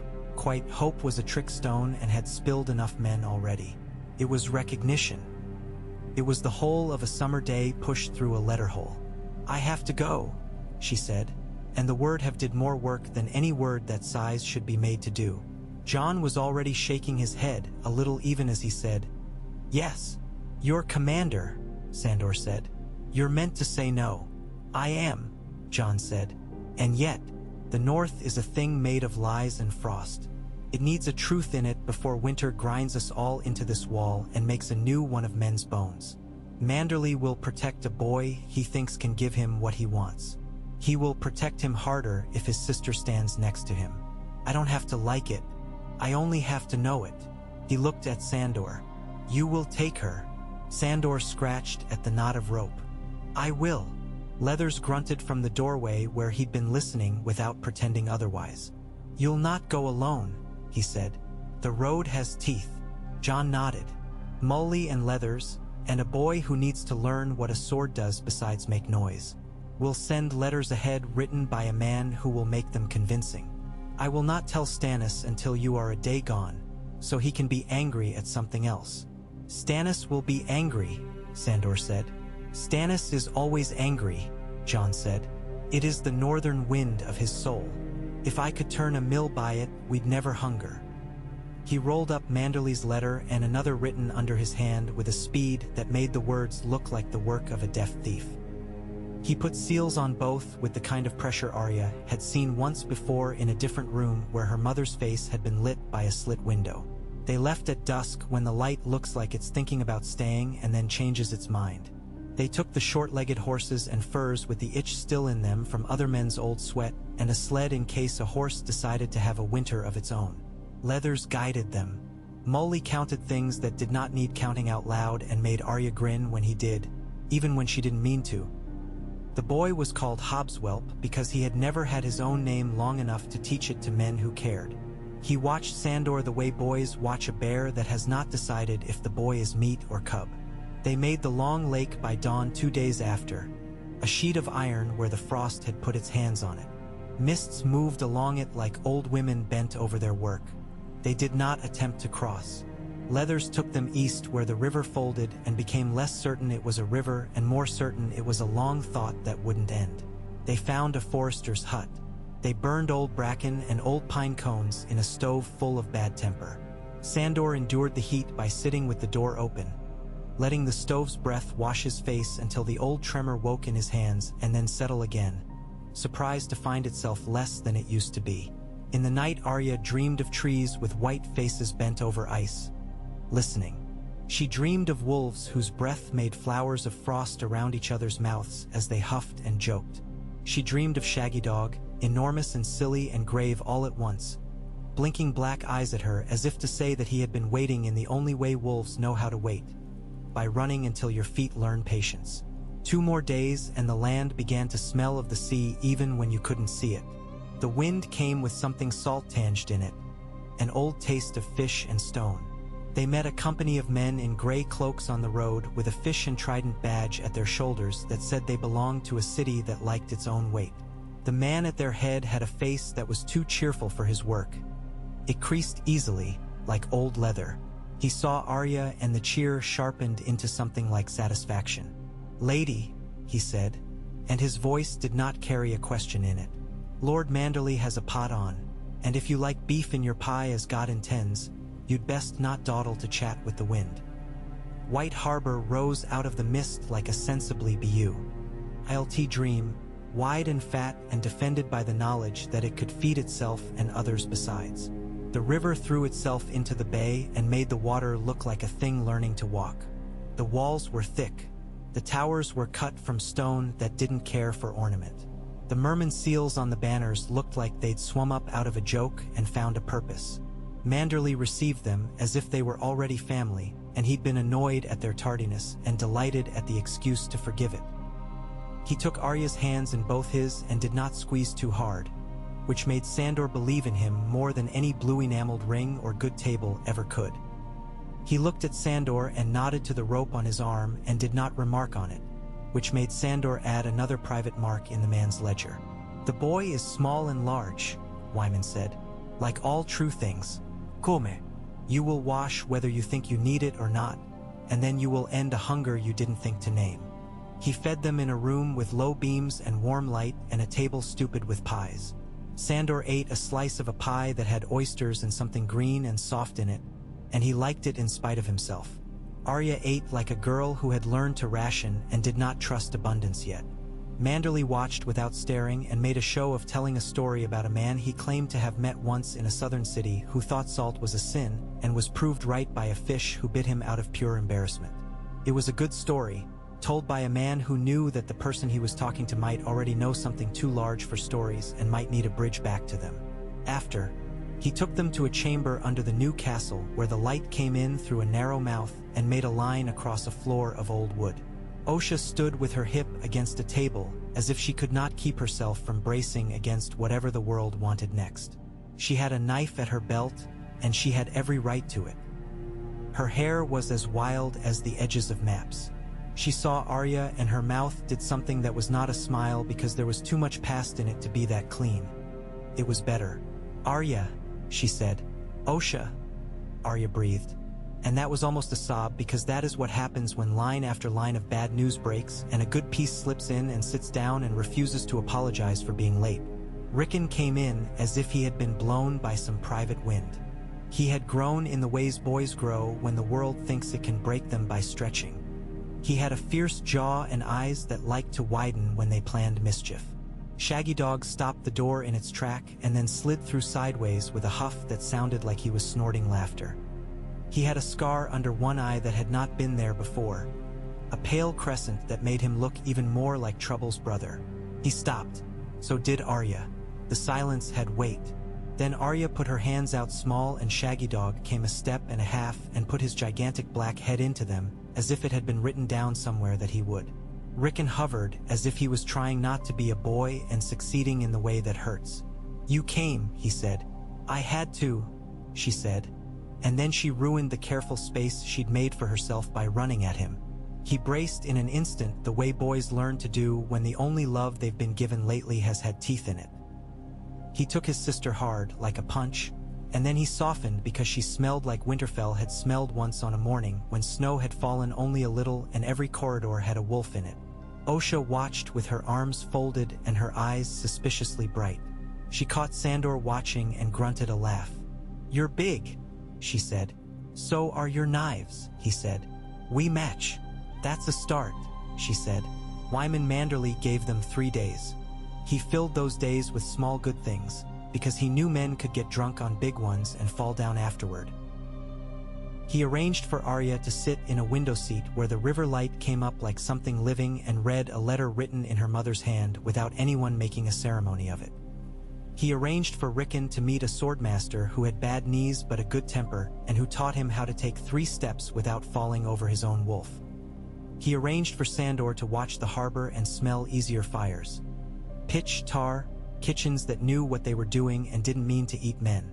He also arranged other things that men who wore rings were born to arrange.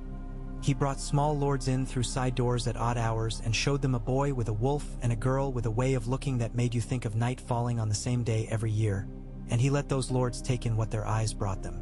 He spoke in their language. Grain, levy, what the river would do, what the winter would make them do if they didn't want the river to decide for them. He never said king. He never said Bolton. He let the right words be the ones other men found it in themselves to say. At the end of the 3rd day, he came to Sandor with a problem dressed up as a favor. "There's a ship on the bay called the Maiden's Tongue," he said. "It doesn't belong. It belongs to a man who smiles at the wrong moments. He says he carries furs. He carries men's fear. I should not have noticed it except the sea made me.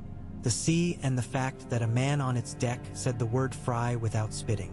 Sandor's mouth did half its usual work. "Phrase like water," he said. "They like watching men swim and counting who doesn't make the shore." "Exactly so," Manderley said. "I am a large man. Men call me slow because of it and because it pleases them to think that fat means their knives will have an easy time. That's a trick I enjoy when it doesn't cost me. This will cost. I would like to make that cost smaller by sending a large man who isn't slow to sniff a ship." Sandor went at night with 2 of Manderley's plane. Men and Leathers, who had decided that if he couldn't go back to the woods, he could at least go where danger smelled familiar. The Maiden's Tongue rode low. The men on board made their voices too deep when they spoke to make men on the quay think they hadn't been boys not long ago. Sandor did nothing more than walk along the quay and piss into the black water and scratch under his fur collar. He looked the way a big dog looks when it is deciding if it will bite today and who will get the teeth. He saw 3 faces that had spent time sucking at the shallow kindness of the twins' kitchens. He saw the way one of the men shifted when a girl's laughter rang from 2 keys over, the way a hand moved as if to find a length of rope that wasn't there. He saw a mark on a barrel that meant more than apples. He learned enough. That night, A fire broke out in a storehouse 2 piers down from the maiden's tongue. Men ran. Men shouted. Water splashed where water had not meant to be. In the confusion, 3 of Manderley's men went aboard the tongue as if by accident. They came off with a sack that looked heavy in a way plates don't. The next day, the ship left. It left a man behind, and the man had his ears cut in the way a certain house north of the Green Fork had learned to like. He did not say anything anyone wanted written down. He did not need to. His ears did the talking that mattered. Manderley closed his hand over the sack and opened it privately. It had letters in it, a pretty seal or 3, and names. The names were old. The names were new. The names were all the same kind of trouble. Men who would sell any girl for a paper. Men who would sell paper for a girl. He burned some. He filed some. He fed one to a pie. In the long room behind the kitchen, Arya found Rickon working at not stabbing his own foot.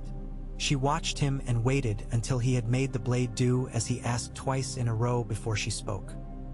"Remember when Rob made you wave my wooden sword?" she said, and he flashed his eyes at her with that look boys get when their sisters prove their memories. "I broke your nose with it," he said. "You did," she said.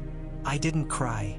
"You didn't cry because you were too angry," he said, and then he was smiling because it was a memory done over into a thing you could put on the table and eat. Osha threw an apple at Sandor without looking and he caught it without thinking. She snorted. "You've had practice catching knives," she said. "Apples are nothing." "They're worse," he said, biting into it. "Apples make a man forget knives." "That's why they're good," she said. The days at White Harbor put weight back on Arya in places where winter had pared her down too close to the bone. The food helped, the sleep helped more, and the sight of her brother doing his best at something he had no time to learn did the most of all. She felt herself grow in small ways she didn't want to admit, not taller so much as more settled in the tall she already had. She felt the wolf in her perk up and trot rather than run everywhere at once. She told Manderley as much as he needed to know about Lady Stoneheart. She didn't call her that because she didn't like calling her anything but mother, even in her head. But she told him what the Brotherhood had become and what it could be when it forgot to be a bridge and tried being a dam. He listened with his head cocked a little, like a man hearing a tune he cannot place. He asked fewer questions than most would, and the ones he asked were simple and sharp. "Would she give you back to the world if she had you?" he asked softly when they stood under a painting of the Merman King with his trident stuck into a large fish that looked fed up with tridents. Arya took too long to answer. She was honest. "I don't know," she said at last. "Then we'll be wary," he said. "Wary is not ungrateful. It is only wary." When letters had been sent and small lords had been shown what they needed showing and 3 pies had been eaten by men who had not asked what meat had made them so rich, Manderley spoke the plan that had been walking around the hall with its hands in its pockets pretending to be a guest. "You will go to Barrowton," he said. "From there, you will not go to Winterfell, because going to Winterfell when you want to get to Winterfell is for lords with banners and drums, and we don't have enough of those yet. You will go to a crofter's village not far off, where the snow sometimes falls sideways if the wind has a mind for games. You will meet some men with antlers on their chests who think they are winter and some men with mutton on their badges who think they are houses. You will remind them that a house is a roof and a name is a promise. You will do this by standing still and letting them hear the noise a name can make when it has teeth." "Stannis," Sandor said. "Stannis," Manderley agreed. "If he is alive, and I choose to wager on it when it costs me the least. He is around there making himself uglier with the cold." John's letter lay on the table between them with its seal already cracked. He had written careful words about neutrality that would make any man respectful if he had any sense, and then he had written a line that did not obey his chair. "See my sister safe." Manderley had marked that line with a crumb of pie by accident. Sandor looked at the dark spot and felt the ache of it in his teeth. They left White Harbor with a caravan that disguised itself as nothing more than a caravan. Carts with barrels, men with faces too ordinary to write songs about, 2 girls who might have been kitchen maids if you didn't look too carefully at the set of their feet, and a big man with half a face and a rope around his arm that made other men keep their hats on and think twice before they decided to be brave in stupid ways. Molly rode beside the first cart and told the boy Hobbs Whelp a story about a goat that had learned to eat ice. Arya rode beside Osha when she wanted to talk and beside Sandor when she didn't. Shaggy Dog moved like a wether he had made up himself. Sometimes ahead, sometimes so close he brushed their boots with his shoulder, sometimes in the ditch, watching the world from the world's own side. They crossed the white knife on a ferry that groaned. Men on its deck counted the dark water between planks and pretended to like the counting. Halfway across, Wind came up with a mouth full of knives and tried to push them back to where they'd come from. The ferryman spit into it and swore at it like it was his sister. Sandor stared at the gap where the water showed teeth and set his jaw. The rope at his arm itched until it was a brand. Arya watched him not look at the water and put the memory away like an arrow that had flown true. A day out from Barrowton, they met men in pale leather with hounds on their sleeves. The dogs were not big dogs. They were small ones, the sort that make too much noise and believe in it. The men had that same quality. Their captain had a face that would have looked handsome if it had learned not to smirk. "What have we here?" he said, and his voice had that sing-song half-educated sound to it that comes from learning just enough letters to think a man can spell himself out of any situation. "Barrels," Osha said from her saddle before anyone else could put a man's temper to work. "You never seen barrels? They're round. Men put things in them when they want the things to arrive in the same shape they left." "What things?" the captain asked. "What's in a barrel is the business of who filled it," Osha said, deceptively soft. "You were weaned late and badly if you think I'll tell you, so you can untell it later to a man with a sigil like yours." The captain's eyes stuck to Shaggy Dog. "That's a large beast," he said. "That's a pup," Osha said. "He bites. He doesn't take orders. We like him better than men." Sandor had moved while words were scrapping in the air. He had put himself where he always put himself when men like this appeared, between noise and name. He did not lift his sword. He did not say his name. He did not give theirs away. The captain's eyes hit the rope and stuck there while the thought did the slow work of becoming a fear he could know how to handle. "Who's that then?" he said, as if making jokes would change the shape of anything. "His name is Don't Try Me," Osha said. "And even if that's not his name, it's his answer." The small dog started up, unhelped by the wind that liked to steal men's words and give them back louder. Shaggy Dog looked at them as if he were dealing with a pile of leaves that had gotten ideas. He sneezed. The dogs stopped barking as if their own bodies had betrayed them. The captain's attention slid where he thought it could win, to Arya. She looked 12 and had a bow across her back and a wolf that belonged in a story. She looked like an easy thing if you were the sort of man who made mistakes for a living and counted them as victories. "What's your name, little cook?" he asked. "Remember your mother?" Arya said, and her voice could have been a child's if a child had ever had steel in it. "Whatever her name is, that's mine too, and if you say it with that face again, I'll cut the inside of your knee so you can learn to bow a new way." Sandor didn't smile and didn't nod. Osha did the smiling for both of them. The captain drew breath to be angry and then thought better of it because something in the air had shifted without his permission. He waved his men back with a lazy hand, the kind of lazy that's learned the hard way not to poke a coal to see if it's hot. "Go on then," he said. "Try not to get lost. The snow eats fools." "We don't taste good," Osha said. "We bite back." Barrowton was a town that looked like it had been built by men who were more used to looking out at flat land than up at walls. The market was a place where you could buy a sheep with a broken horn and a rumor with two. Men in leathers that didn't match watched them the way men always watch caravans, weighing them and finding them worth less and more than they actually were in alternating beats. Lord Dustin's men did not trouble them. They watched too, but they counted only what they could sell later as loyalty. Arya felt their eyes and kept her chin slightly high.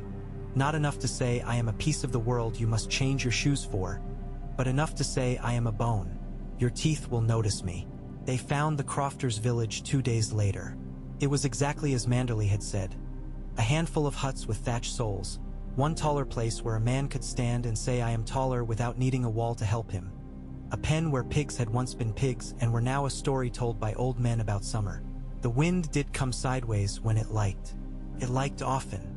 Snow stacked itself in the strange corners of the world and made new corners where there had been none. Stannis's men of iron and hunger were there, men who had learned to love a cause because it made their feet warm in a way no fire could do. Their captain was not Stannis, but he was a man from his mold, square of mouth, eyes too honest for his own comfort, beard that had been trimmed with a knife that liked its work. He saw Arya and, to his credit, did not bow too low or too long. "Words came," he said to Sandor without taking his eyes off her. "Words always come. They said a girl with gray eyes and a boy with a wolf and a big sour man with a rope would come. I thought the words were drunk. I apologized to the words." Osha snorted. "Words are always drunk. They're not wrong any more often for it." "Lord Stannis asks that the lady consider his need," the captain said, more routine than pressure in it. "He asks that she lend her name to a cause that would have been friendly to her father's way of seeing things. He asks that she not insult him by pretending he hasn't earned the courtesy of saying the word no to his face." Arya looked bas. To him, she saw a man dressed in furs that were not his. The furs were a size wrong, which meant the man had either lost weight or lost patience for caring if things fit. His face was a map of a hard country. Stannis Baratheon did not look like Winter. Winter looked like it had stolen tricks from him. He came forward without waste. He did not make a speech. He did not unfurl a banner.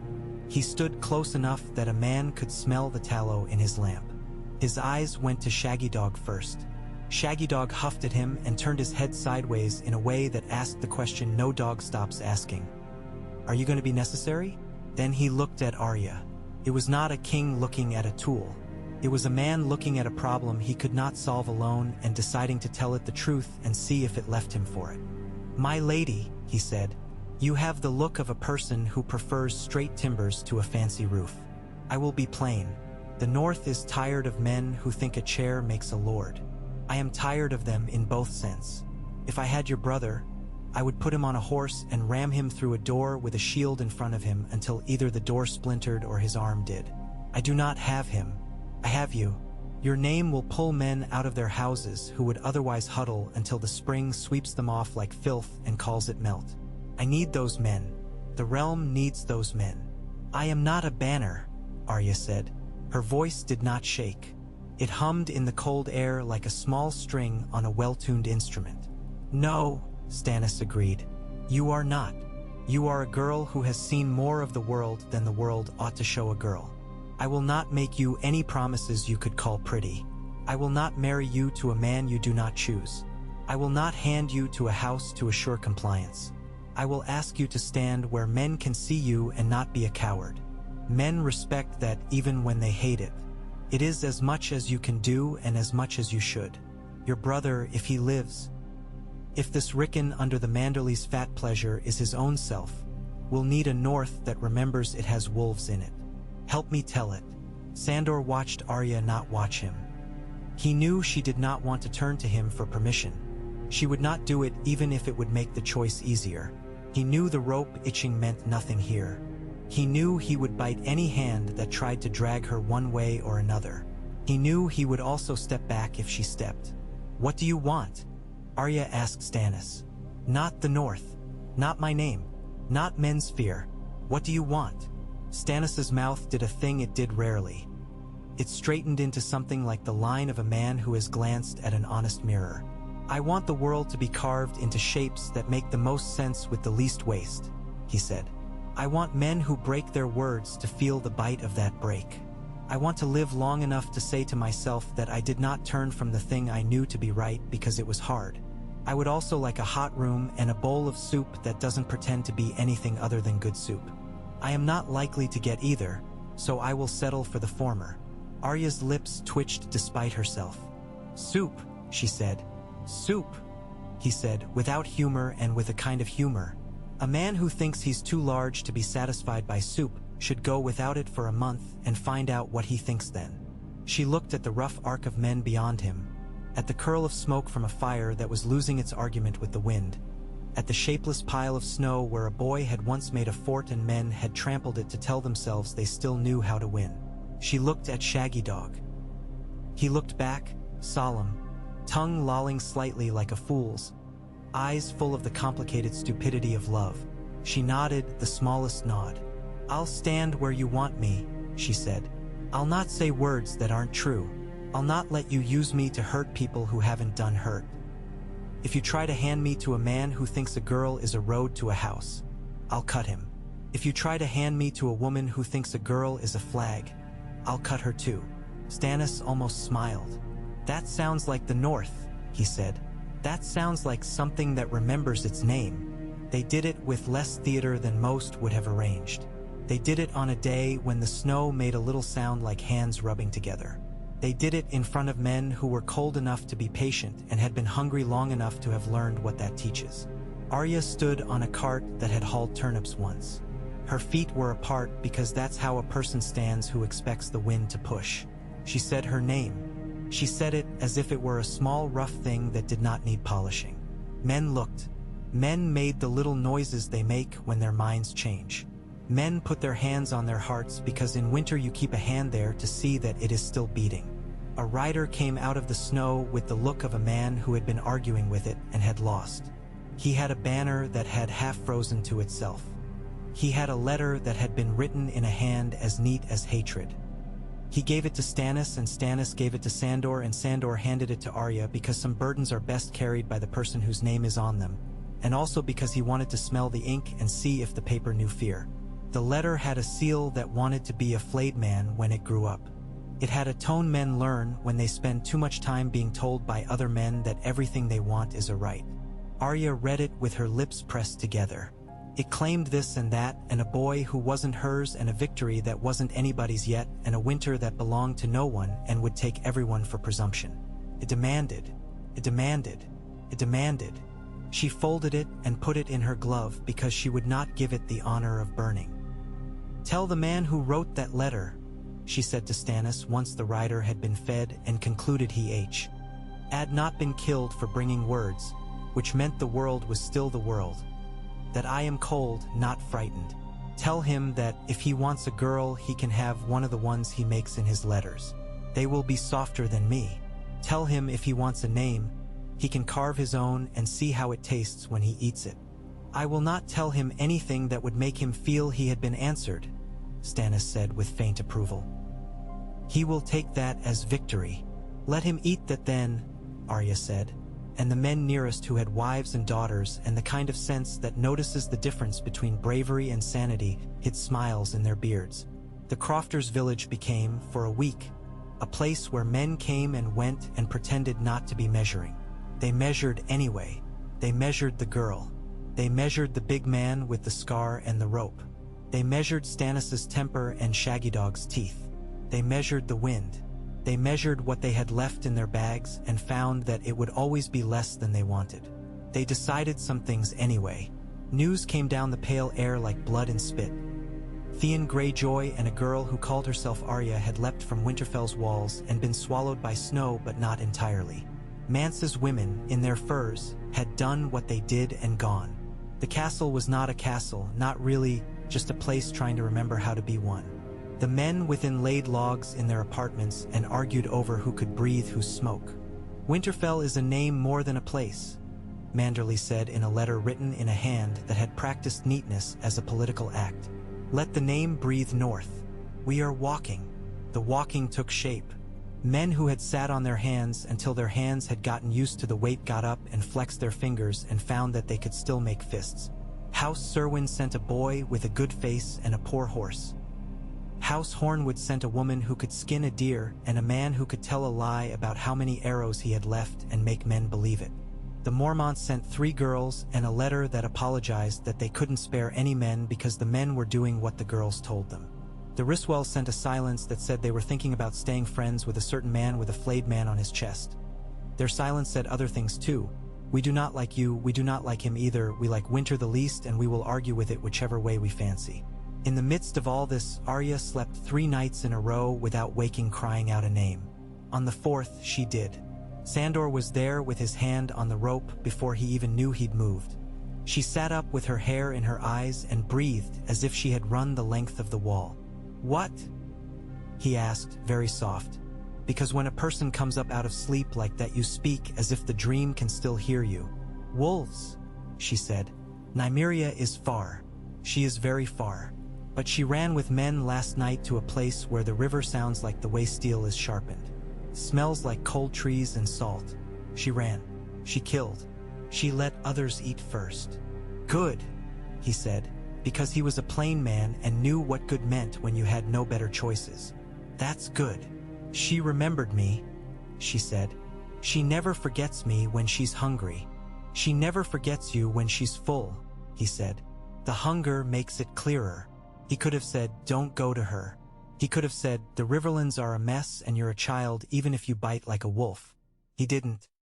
He handed her the cup somebody had left by the bed, and she drank half the water and gave him the other half without looking to see if he wanted it, because some habits become true through being practiced. When it was time to move from the Crofters' village, they moved in pieces that knew how to pretend to be separate. Stannis took his men by one path. Manderly's people took theirs. Arya and Sandor went with a smaller band that knew the names of the old deer trails and where the land held secrets for men who remembered to ask politely. They did not try to walk straight at Winterfell. They walked around it as if it were a fire in a field that would burn a man chiefly if he was fool enough to walk right through it when he could go round. They slept under a dead oak with great arms that looked like a prayer worked in the wrong direction. They waded a brook whose sound made Sandor's teeth want to ache. They watched the sky and read letters in the trails of high birds they did not know the names of. They found a man in a ditch who had fallen there of promises that had gone to rot. Osha put a knife in the man's hand and told him to choose, and he wept in a way that said he hadn't known a choice could be kind. 2 days shy of where the scent of Winterfell began to come through the snow, smoke, pine, old stone that had never cooled entirely. Men came with their cloaks turned wrong side out as if that would change their names. They were Bolton men by their smell, even if their cloth said otherwise. They came at dawn when the light makes a man feel like he might be forgiven for things. They did not cry out. They meant to take. They meant to make the taking look like an accident. Sandor smelled them when the first boot made leather speak. He was up with a sword in hand and his other hand on Arya's shoulder before the first man had decided where to put his second foot. Shaggy Dog had already moved the way wolves do, as if somebody had whispered a joke only he had heard. Osha took the little knife not meant for men and made it good at being a big knife. The fight was not glorious. It was close and ugly and full of the sounds men make when the world surprises them. Those piggish little surprised snorts. Molly took a cut across his ear and swore in a way that would have made the gods blush if they were the kind of gods that concerned themselves with ears. Leathers went down on one knee and came up with a man's ankle in his fist and twisted until the man's leg remembered how to break. Sandor did not say anything. He did not roar. He did not taunt. He did his work, and the work this morning was sending men to their last bed with enough decency not to make them talk about it. Arya ended it. A man bigger than any of the others, the kind of big that had been fat before winter and had turned mean since, pushed through and caught Shaggy Dog's ruff with both hands. He raised a short-handled axe. He did it while looking at Sandor and Osha both so as to make a point. Arya did not make a point.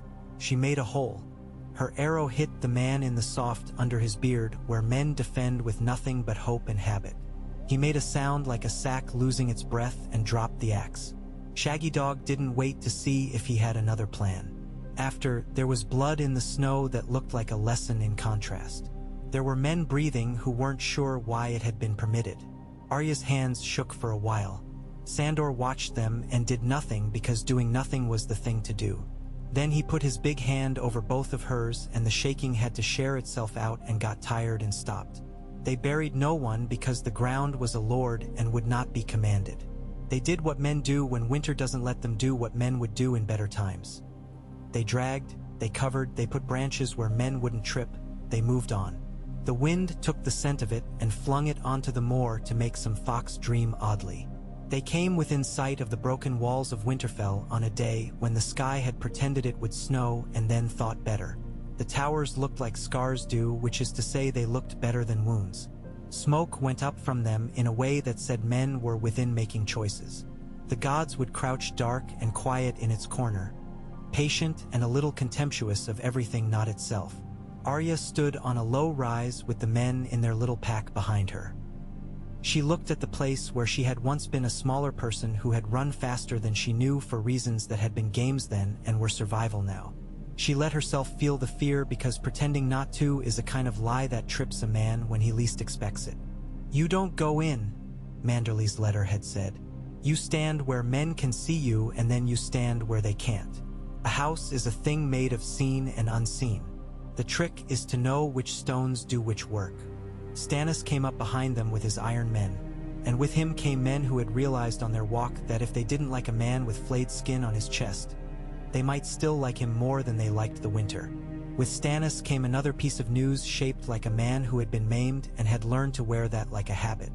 Theon Greyjoy stood among Stannis's men, as if he had been pulled there by the same rope that held Sandor to a vow. His eyes did not want to see Arya. They saw her anyway. His face did a thing that had shame in it and a sort of gratitude and something else that was perhaps relief that one lie at least had fallen down and been buried in the snow. "Not mine," he said to no one and everyone. "Not mine. Not yours," Arya agreed calmly, as if they were discussing a cart that had arrived without the right wheels. "We were always better liars than you."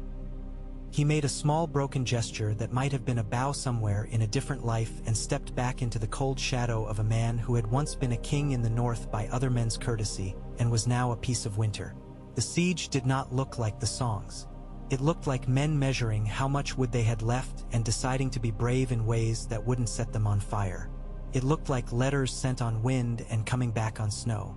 It looked like the way salt pork tastes when you've eaten it for 8 days and the 9th threatens you with the same.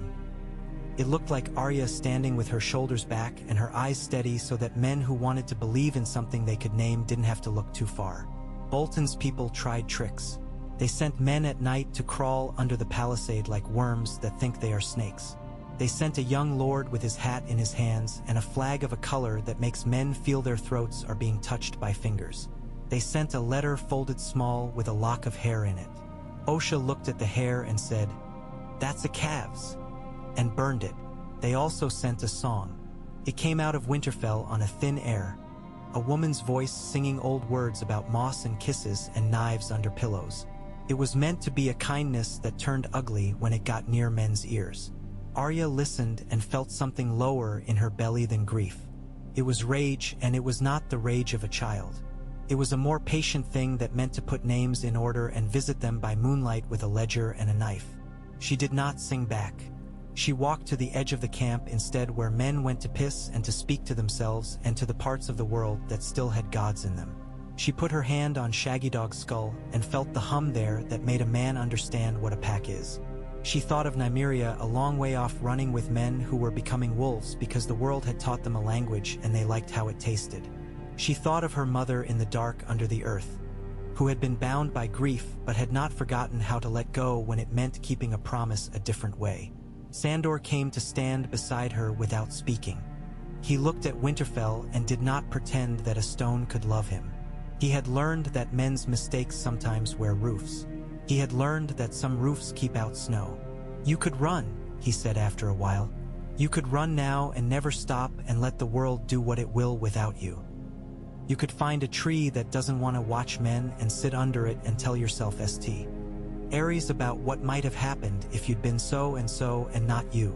"I could," she said. "I won't," he said, because he knew her answer and did not like pretending that the question was anything but a rock she would step on without looking. "So I won't either." A storm did the work men had failed to. It came up from nowhere with its shoulders hunched and then spread itself full. It buried men where they stood and asked for reasons before it gave their mouths back. It made paths where there had been none and took back paths that men thought they had earned by walking them twice. It made the walls hum. It made the gods would sing in a voice too low for most ears. In the morning after the worst of it had passed, the banners on Winterfell's broken towers hung like wet meat. The smoke went up thin and honest. Something had happened inside that had very little to do with the men outside. Stannis took a step forward the way a man does when he has been told his house is on fire and decides he will at least carry out his own chair. The gates opened like a mouth that has chewed too long and is tired of salt. Men came out hammering their pride into shape, and some of them had their hands up because they were tired and because they were human. Among them, a small man with eyes that needed new instruction tried to smile. Men made not much of it.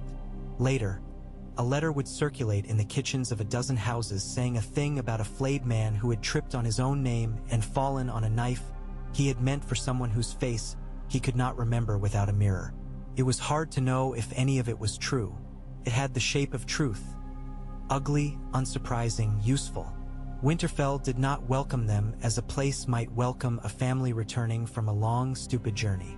It creaked and it groaned, and it let them in the way an old dog lets a stranger scratch its ears because the stranger knows how. Snow had made pacts with draft and stone. The pacts had to be renegotiated. Fire had to be reminded of its obligations and told which walls were allowed to crack and which weren't. Osha set 3 women to oiling hinges because hinges can be the soul of a house when nothing else will hold it together. Manderley sent men into the cellars because old houses keep secrets there that will ruin lives if left unbothered. Stannis went to look at the walls and ran a hand over them like a man who appreciates a stubborn thing. Arya stood in the great hall with its long tables and its pegs on the wall where men hang their stories, and she put her hand on one of those pegs as if it might still be warm. Shaggy Dog lay down with a groan that meant pleasure. Sandor looked up at the broken banners. He did not spit. He put his hand on the rope knot, and his mouth did that thing that isn't a smile. "Home," Arya said. "It's a word," Sandor allowed. "It's also a place that will bite you if you forget to feed it." She laughed, and it was the kind of laugh that made men who had gone gray on the road turn their heads and close their eyes a moment. They did not hold a feast. They held a meal. Men ate and did not shout. They sat closer to the fire than pride would have demanded if it had its way. Osha saw to it that the boys who had no mothers nearby had bread crusts rubbed with garlic, and that the old men had meat cut small so their bad teeth could pretend to be good for a night. Manderley ate with vigor and made a point of saying nothing funny, as if he understood that he'd really like to tell a joke right now and that telling it would make him drunk on his own cleverness. Stannis ate as if men were watching, which they were, and demonstrated that one can chew efficiently and still look like a king. When the meal ended and the tables were pushed back and the fire had been reminded of its manners once, Arya went to the Godswood alone because some things are done alone. The heart tree in Winterfell's Godswood was not as white as it used to be. The snow had matted itself in its hair and turned it gray. Its red mouth looked like an old wound that had finally been told it could stop bleeding for a time. She put her hand on the bark and it felt like old knuckles. She leaned her forehead into it and breathed. She did not pray in the way she had been taught under a Septon's statutes. She did not ask for gifts. She didn't ask for anything.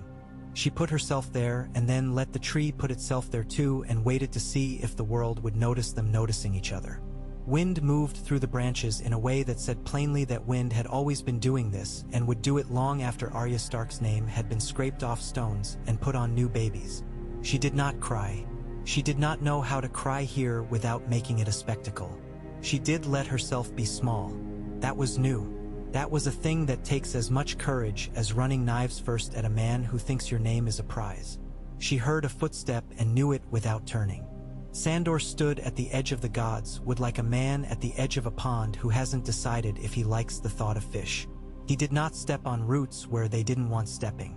He had learned this without anyone telling him. "You said," she murmured, forehead still against the bark, "that you'd take me to a heart tree if you couldn't find kin. I did. You did both." She took her head away from the tree and turned. She was taller than the last time she had stood here.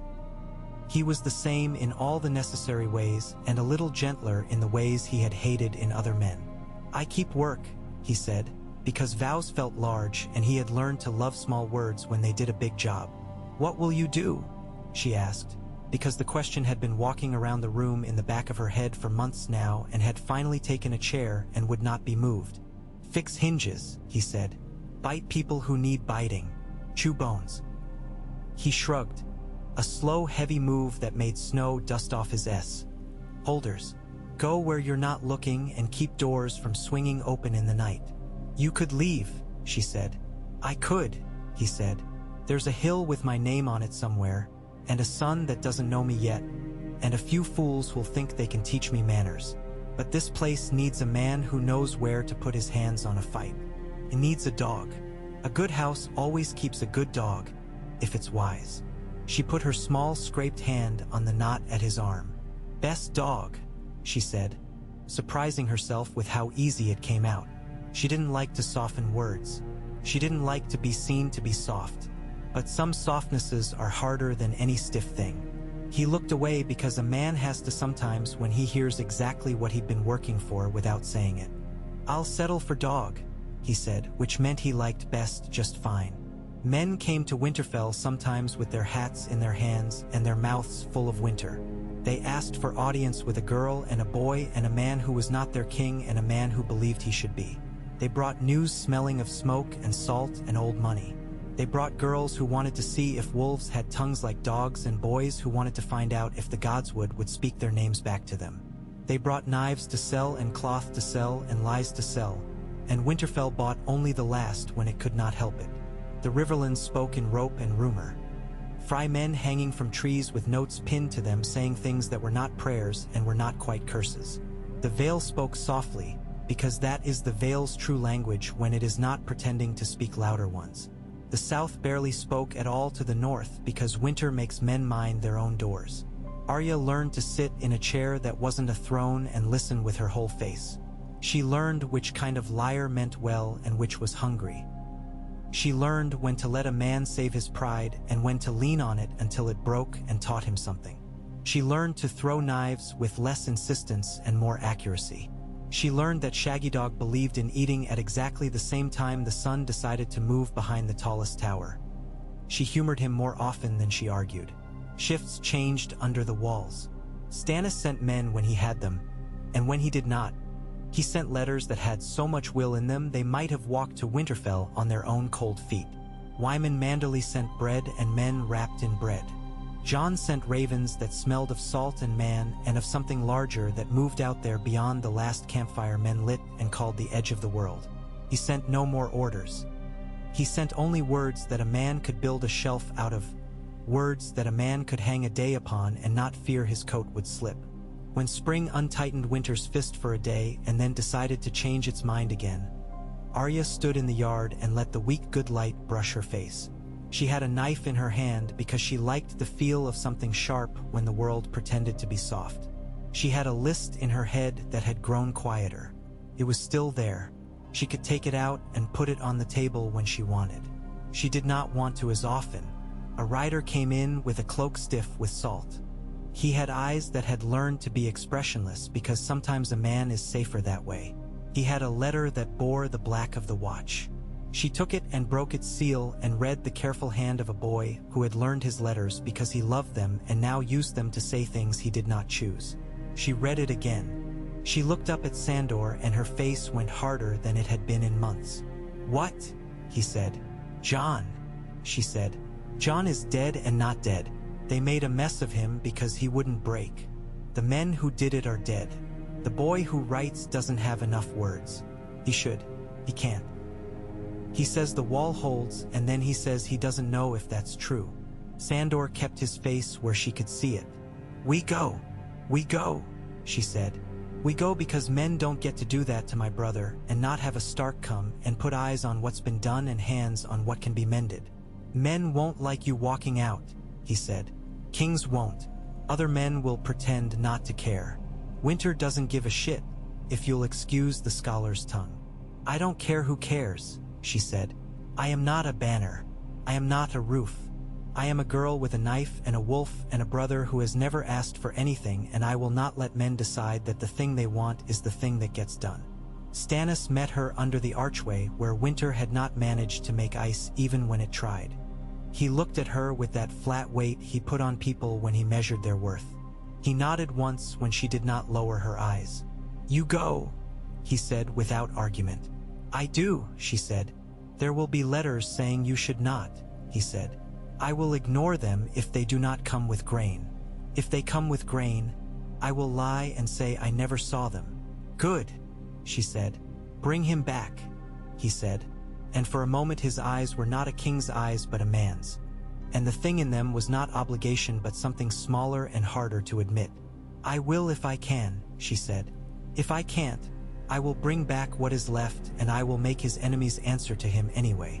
You'll make a good lord someday, he said. Better than most lords. Worse than none. I am no lord, she said. Words, he said dryly. We'll do what we tell them for only so long. Run before they find you. She ran. Sandor ran with her because there was work to do and he had always done work. Osha came because she trusted a girl more than she trusted any lord, and because a boy had put his hand in her hair that morning and said Shaggy smelled like Pete. Shaggy came because everything else would have been a poor joke. They took men they trusted and men who were afraid of them and men who were afraid of themselves and thus safest of all. They did not bring banners. They did not bring a drum. They brought a letter from a fat man and a letter from a king, and the third letter written in the way a girl writes when she would prefer to carve words into men's foreheads with a knife but will settle for ink. The road north had gotten a little better at being a road under boots and runners and hooves, but it still didn't like its job. They made it to Castle Black without incident that wasn't weather. The door opened on a yard that looked wrong the way a face looks wrong when a man you know well has shaved. There were men in it who did not know where to stand. There were women in it because the world had decided to stop pretending that wasn't going to happen. There were ravens being rude. She went to the place where John had sat. She stood in it because if she sat she would remind her body of a day long ago when she had sat in a different chair and then had to run. She went to the place where blood had dried.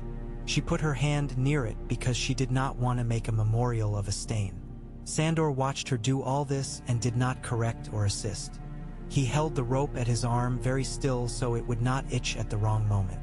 Men told the story in two ways at once, as men do. One way had knives and men with names known now and men with names that would be forgotten by next summer if there were one. The other way had more men without names and a storm nobody could put hands on and a letter that had woken an old argument in a new shape. Either way, John had bled and gotten cold and then not been cold. Either way, a woman with eyes like purple glass had come and gone. Either way, the wall still stood. Either way, men had found out something they would not speak of, even in their own heads. Arya went to the armory because grief needs work to wrap itself in or it goes off like milk. She took down 3 knives and set them in a line and decided which would ride on her ankle and which under her arm and which in her boot just to make a point to herself. She didn't cut. Sandor found John in the rookery with a raven on his shoulder, as if the bird had decided he would make a fine, awkward branch. John had a new stillness. Some of his edges had been sanded and some had been filed. He looked at Sandor and smiled with his mouth but not his eyes, and Sandor was glad of it because eyes that smile at times like this are eyes that like lying. She came, John said. I told her not to. She never has listened. She listens, Sandor said. She just doesn't stop doing what she was going to do anyway. I have to send her back, John said, and his hand went up to scold the raven out of his hair and then thought better of it because being pecked was not useful.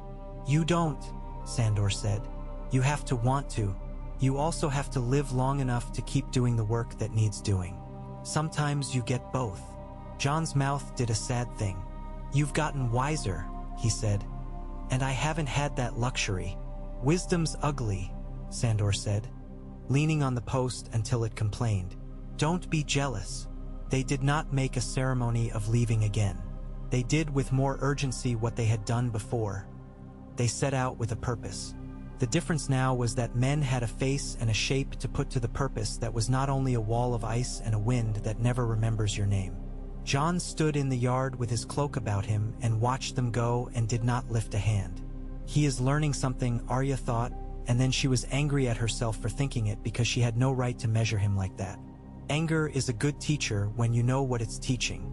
Winterfell was a house with its doors open again in ways that looked like welcome and were not entirely tricks. She went back to it because a house that has been saved ought to be slept in by the person who did some of the saving.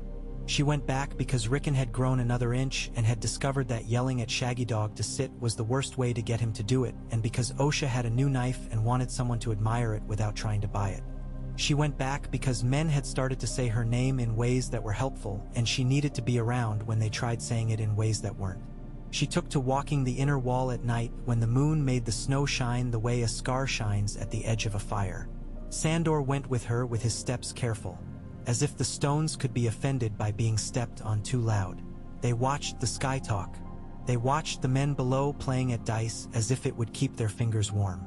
They watched women carrying wood in a way that said they knew they would do it again tomorrow and did not mind.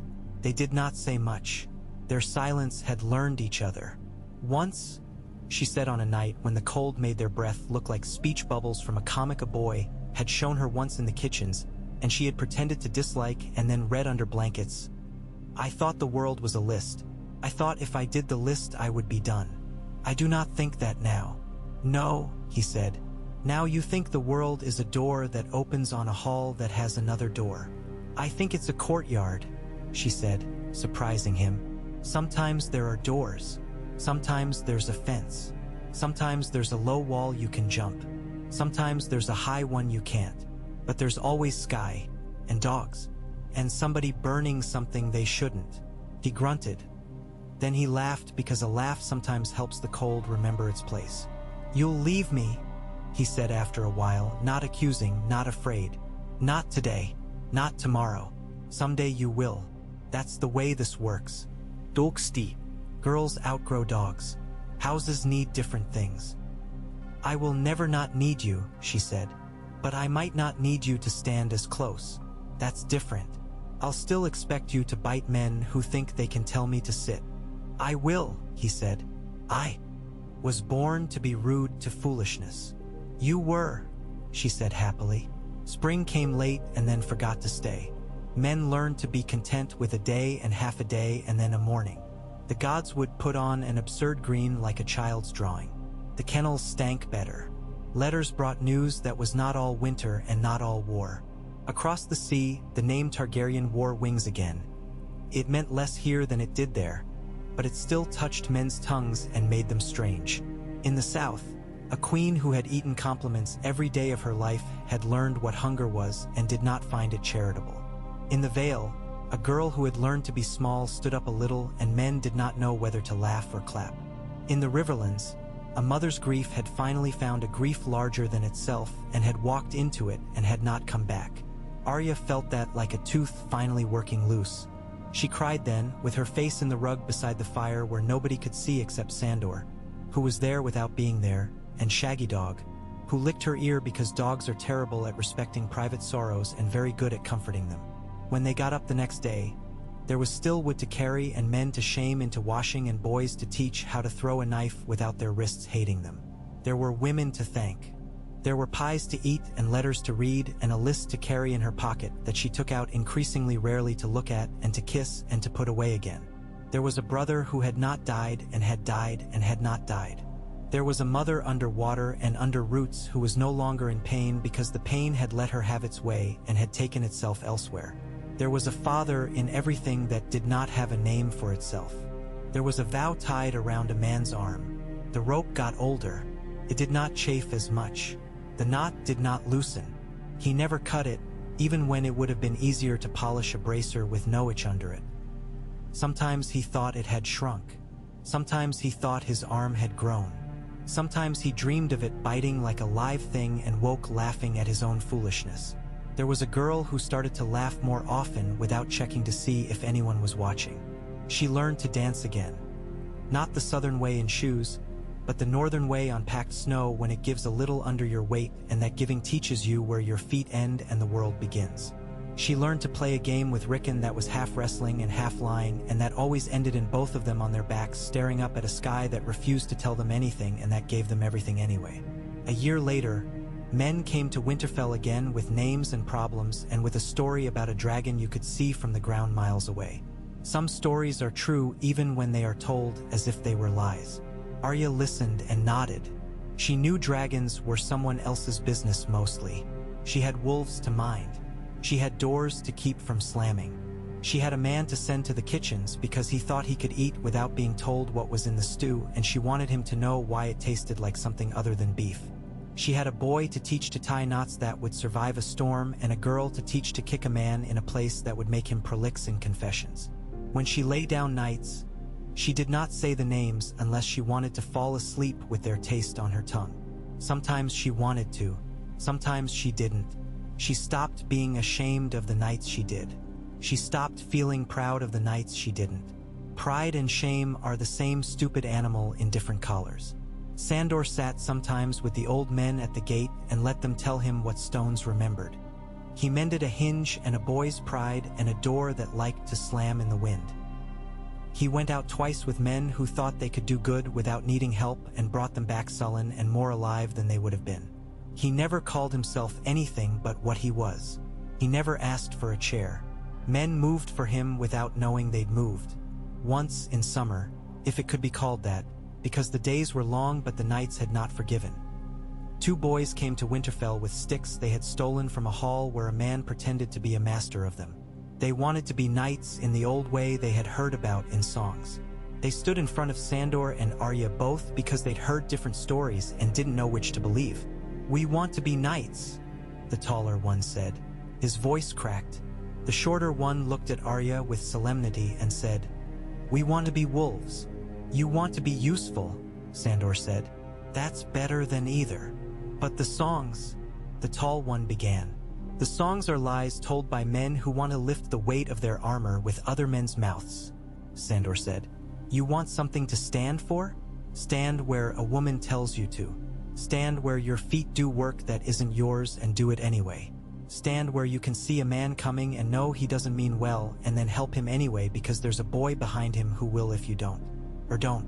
But stop asking to be something when all that matters is what you can do." Arya looked at him and thought he had said the most beautiful thing she had ever heard because it wasn't beautiful. She took one of the boys and taught him to listen to a bow. She took the other and taught him to hear the sound snow makes when it wants to trick you. Both learned to say please and to mean it. On the 5th day of that summer, she counted them because you count things when you don't trust season not to pack its bag and go. A raven landed on the wall and looked offended at how long it had taken him to get someone to come. He had a letter tied with a bit of ribbon that had been a girl's once, by the color of it.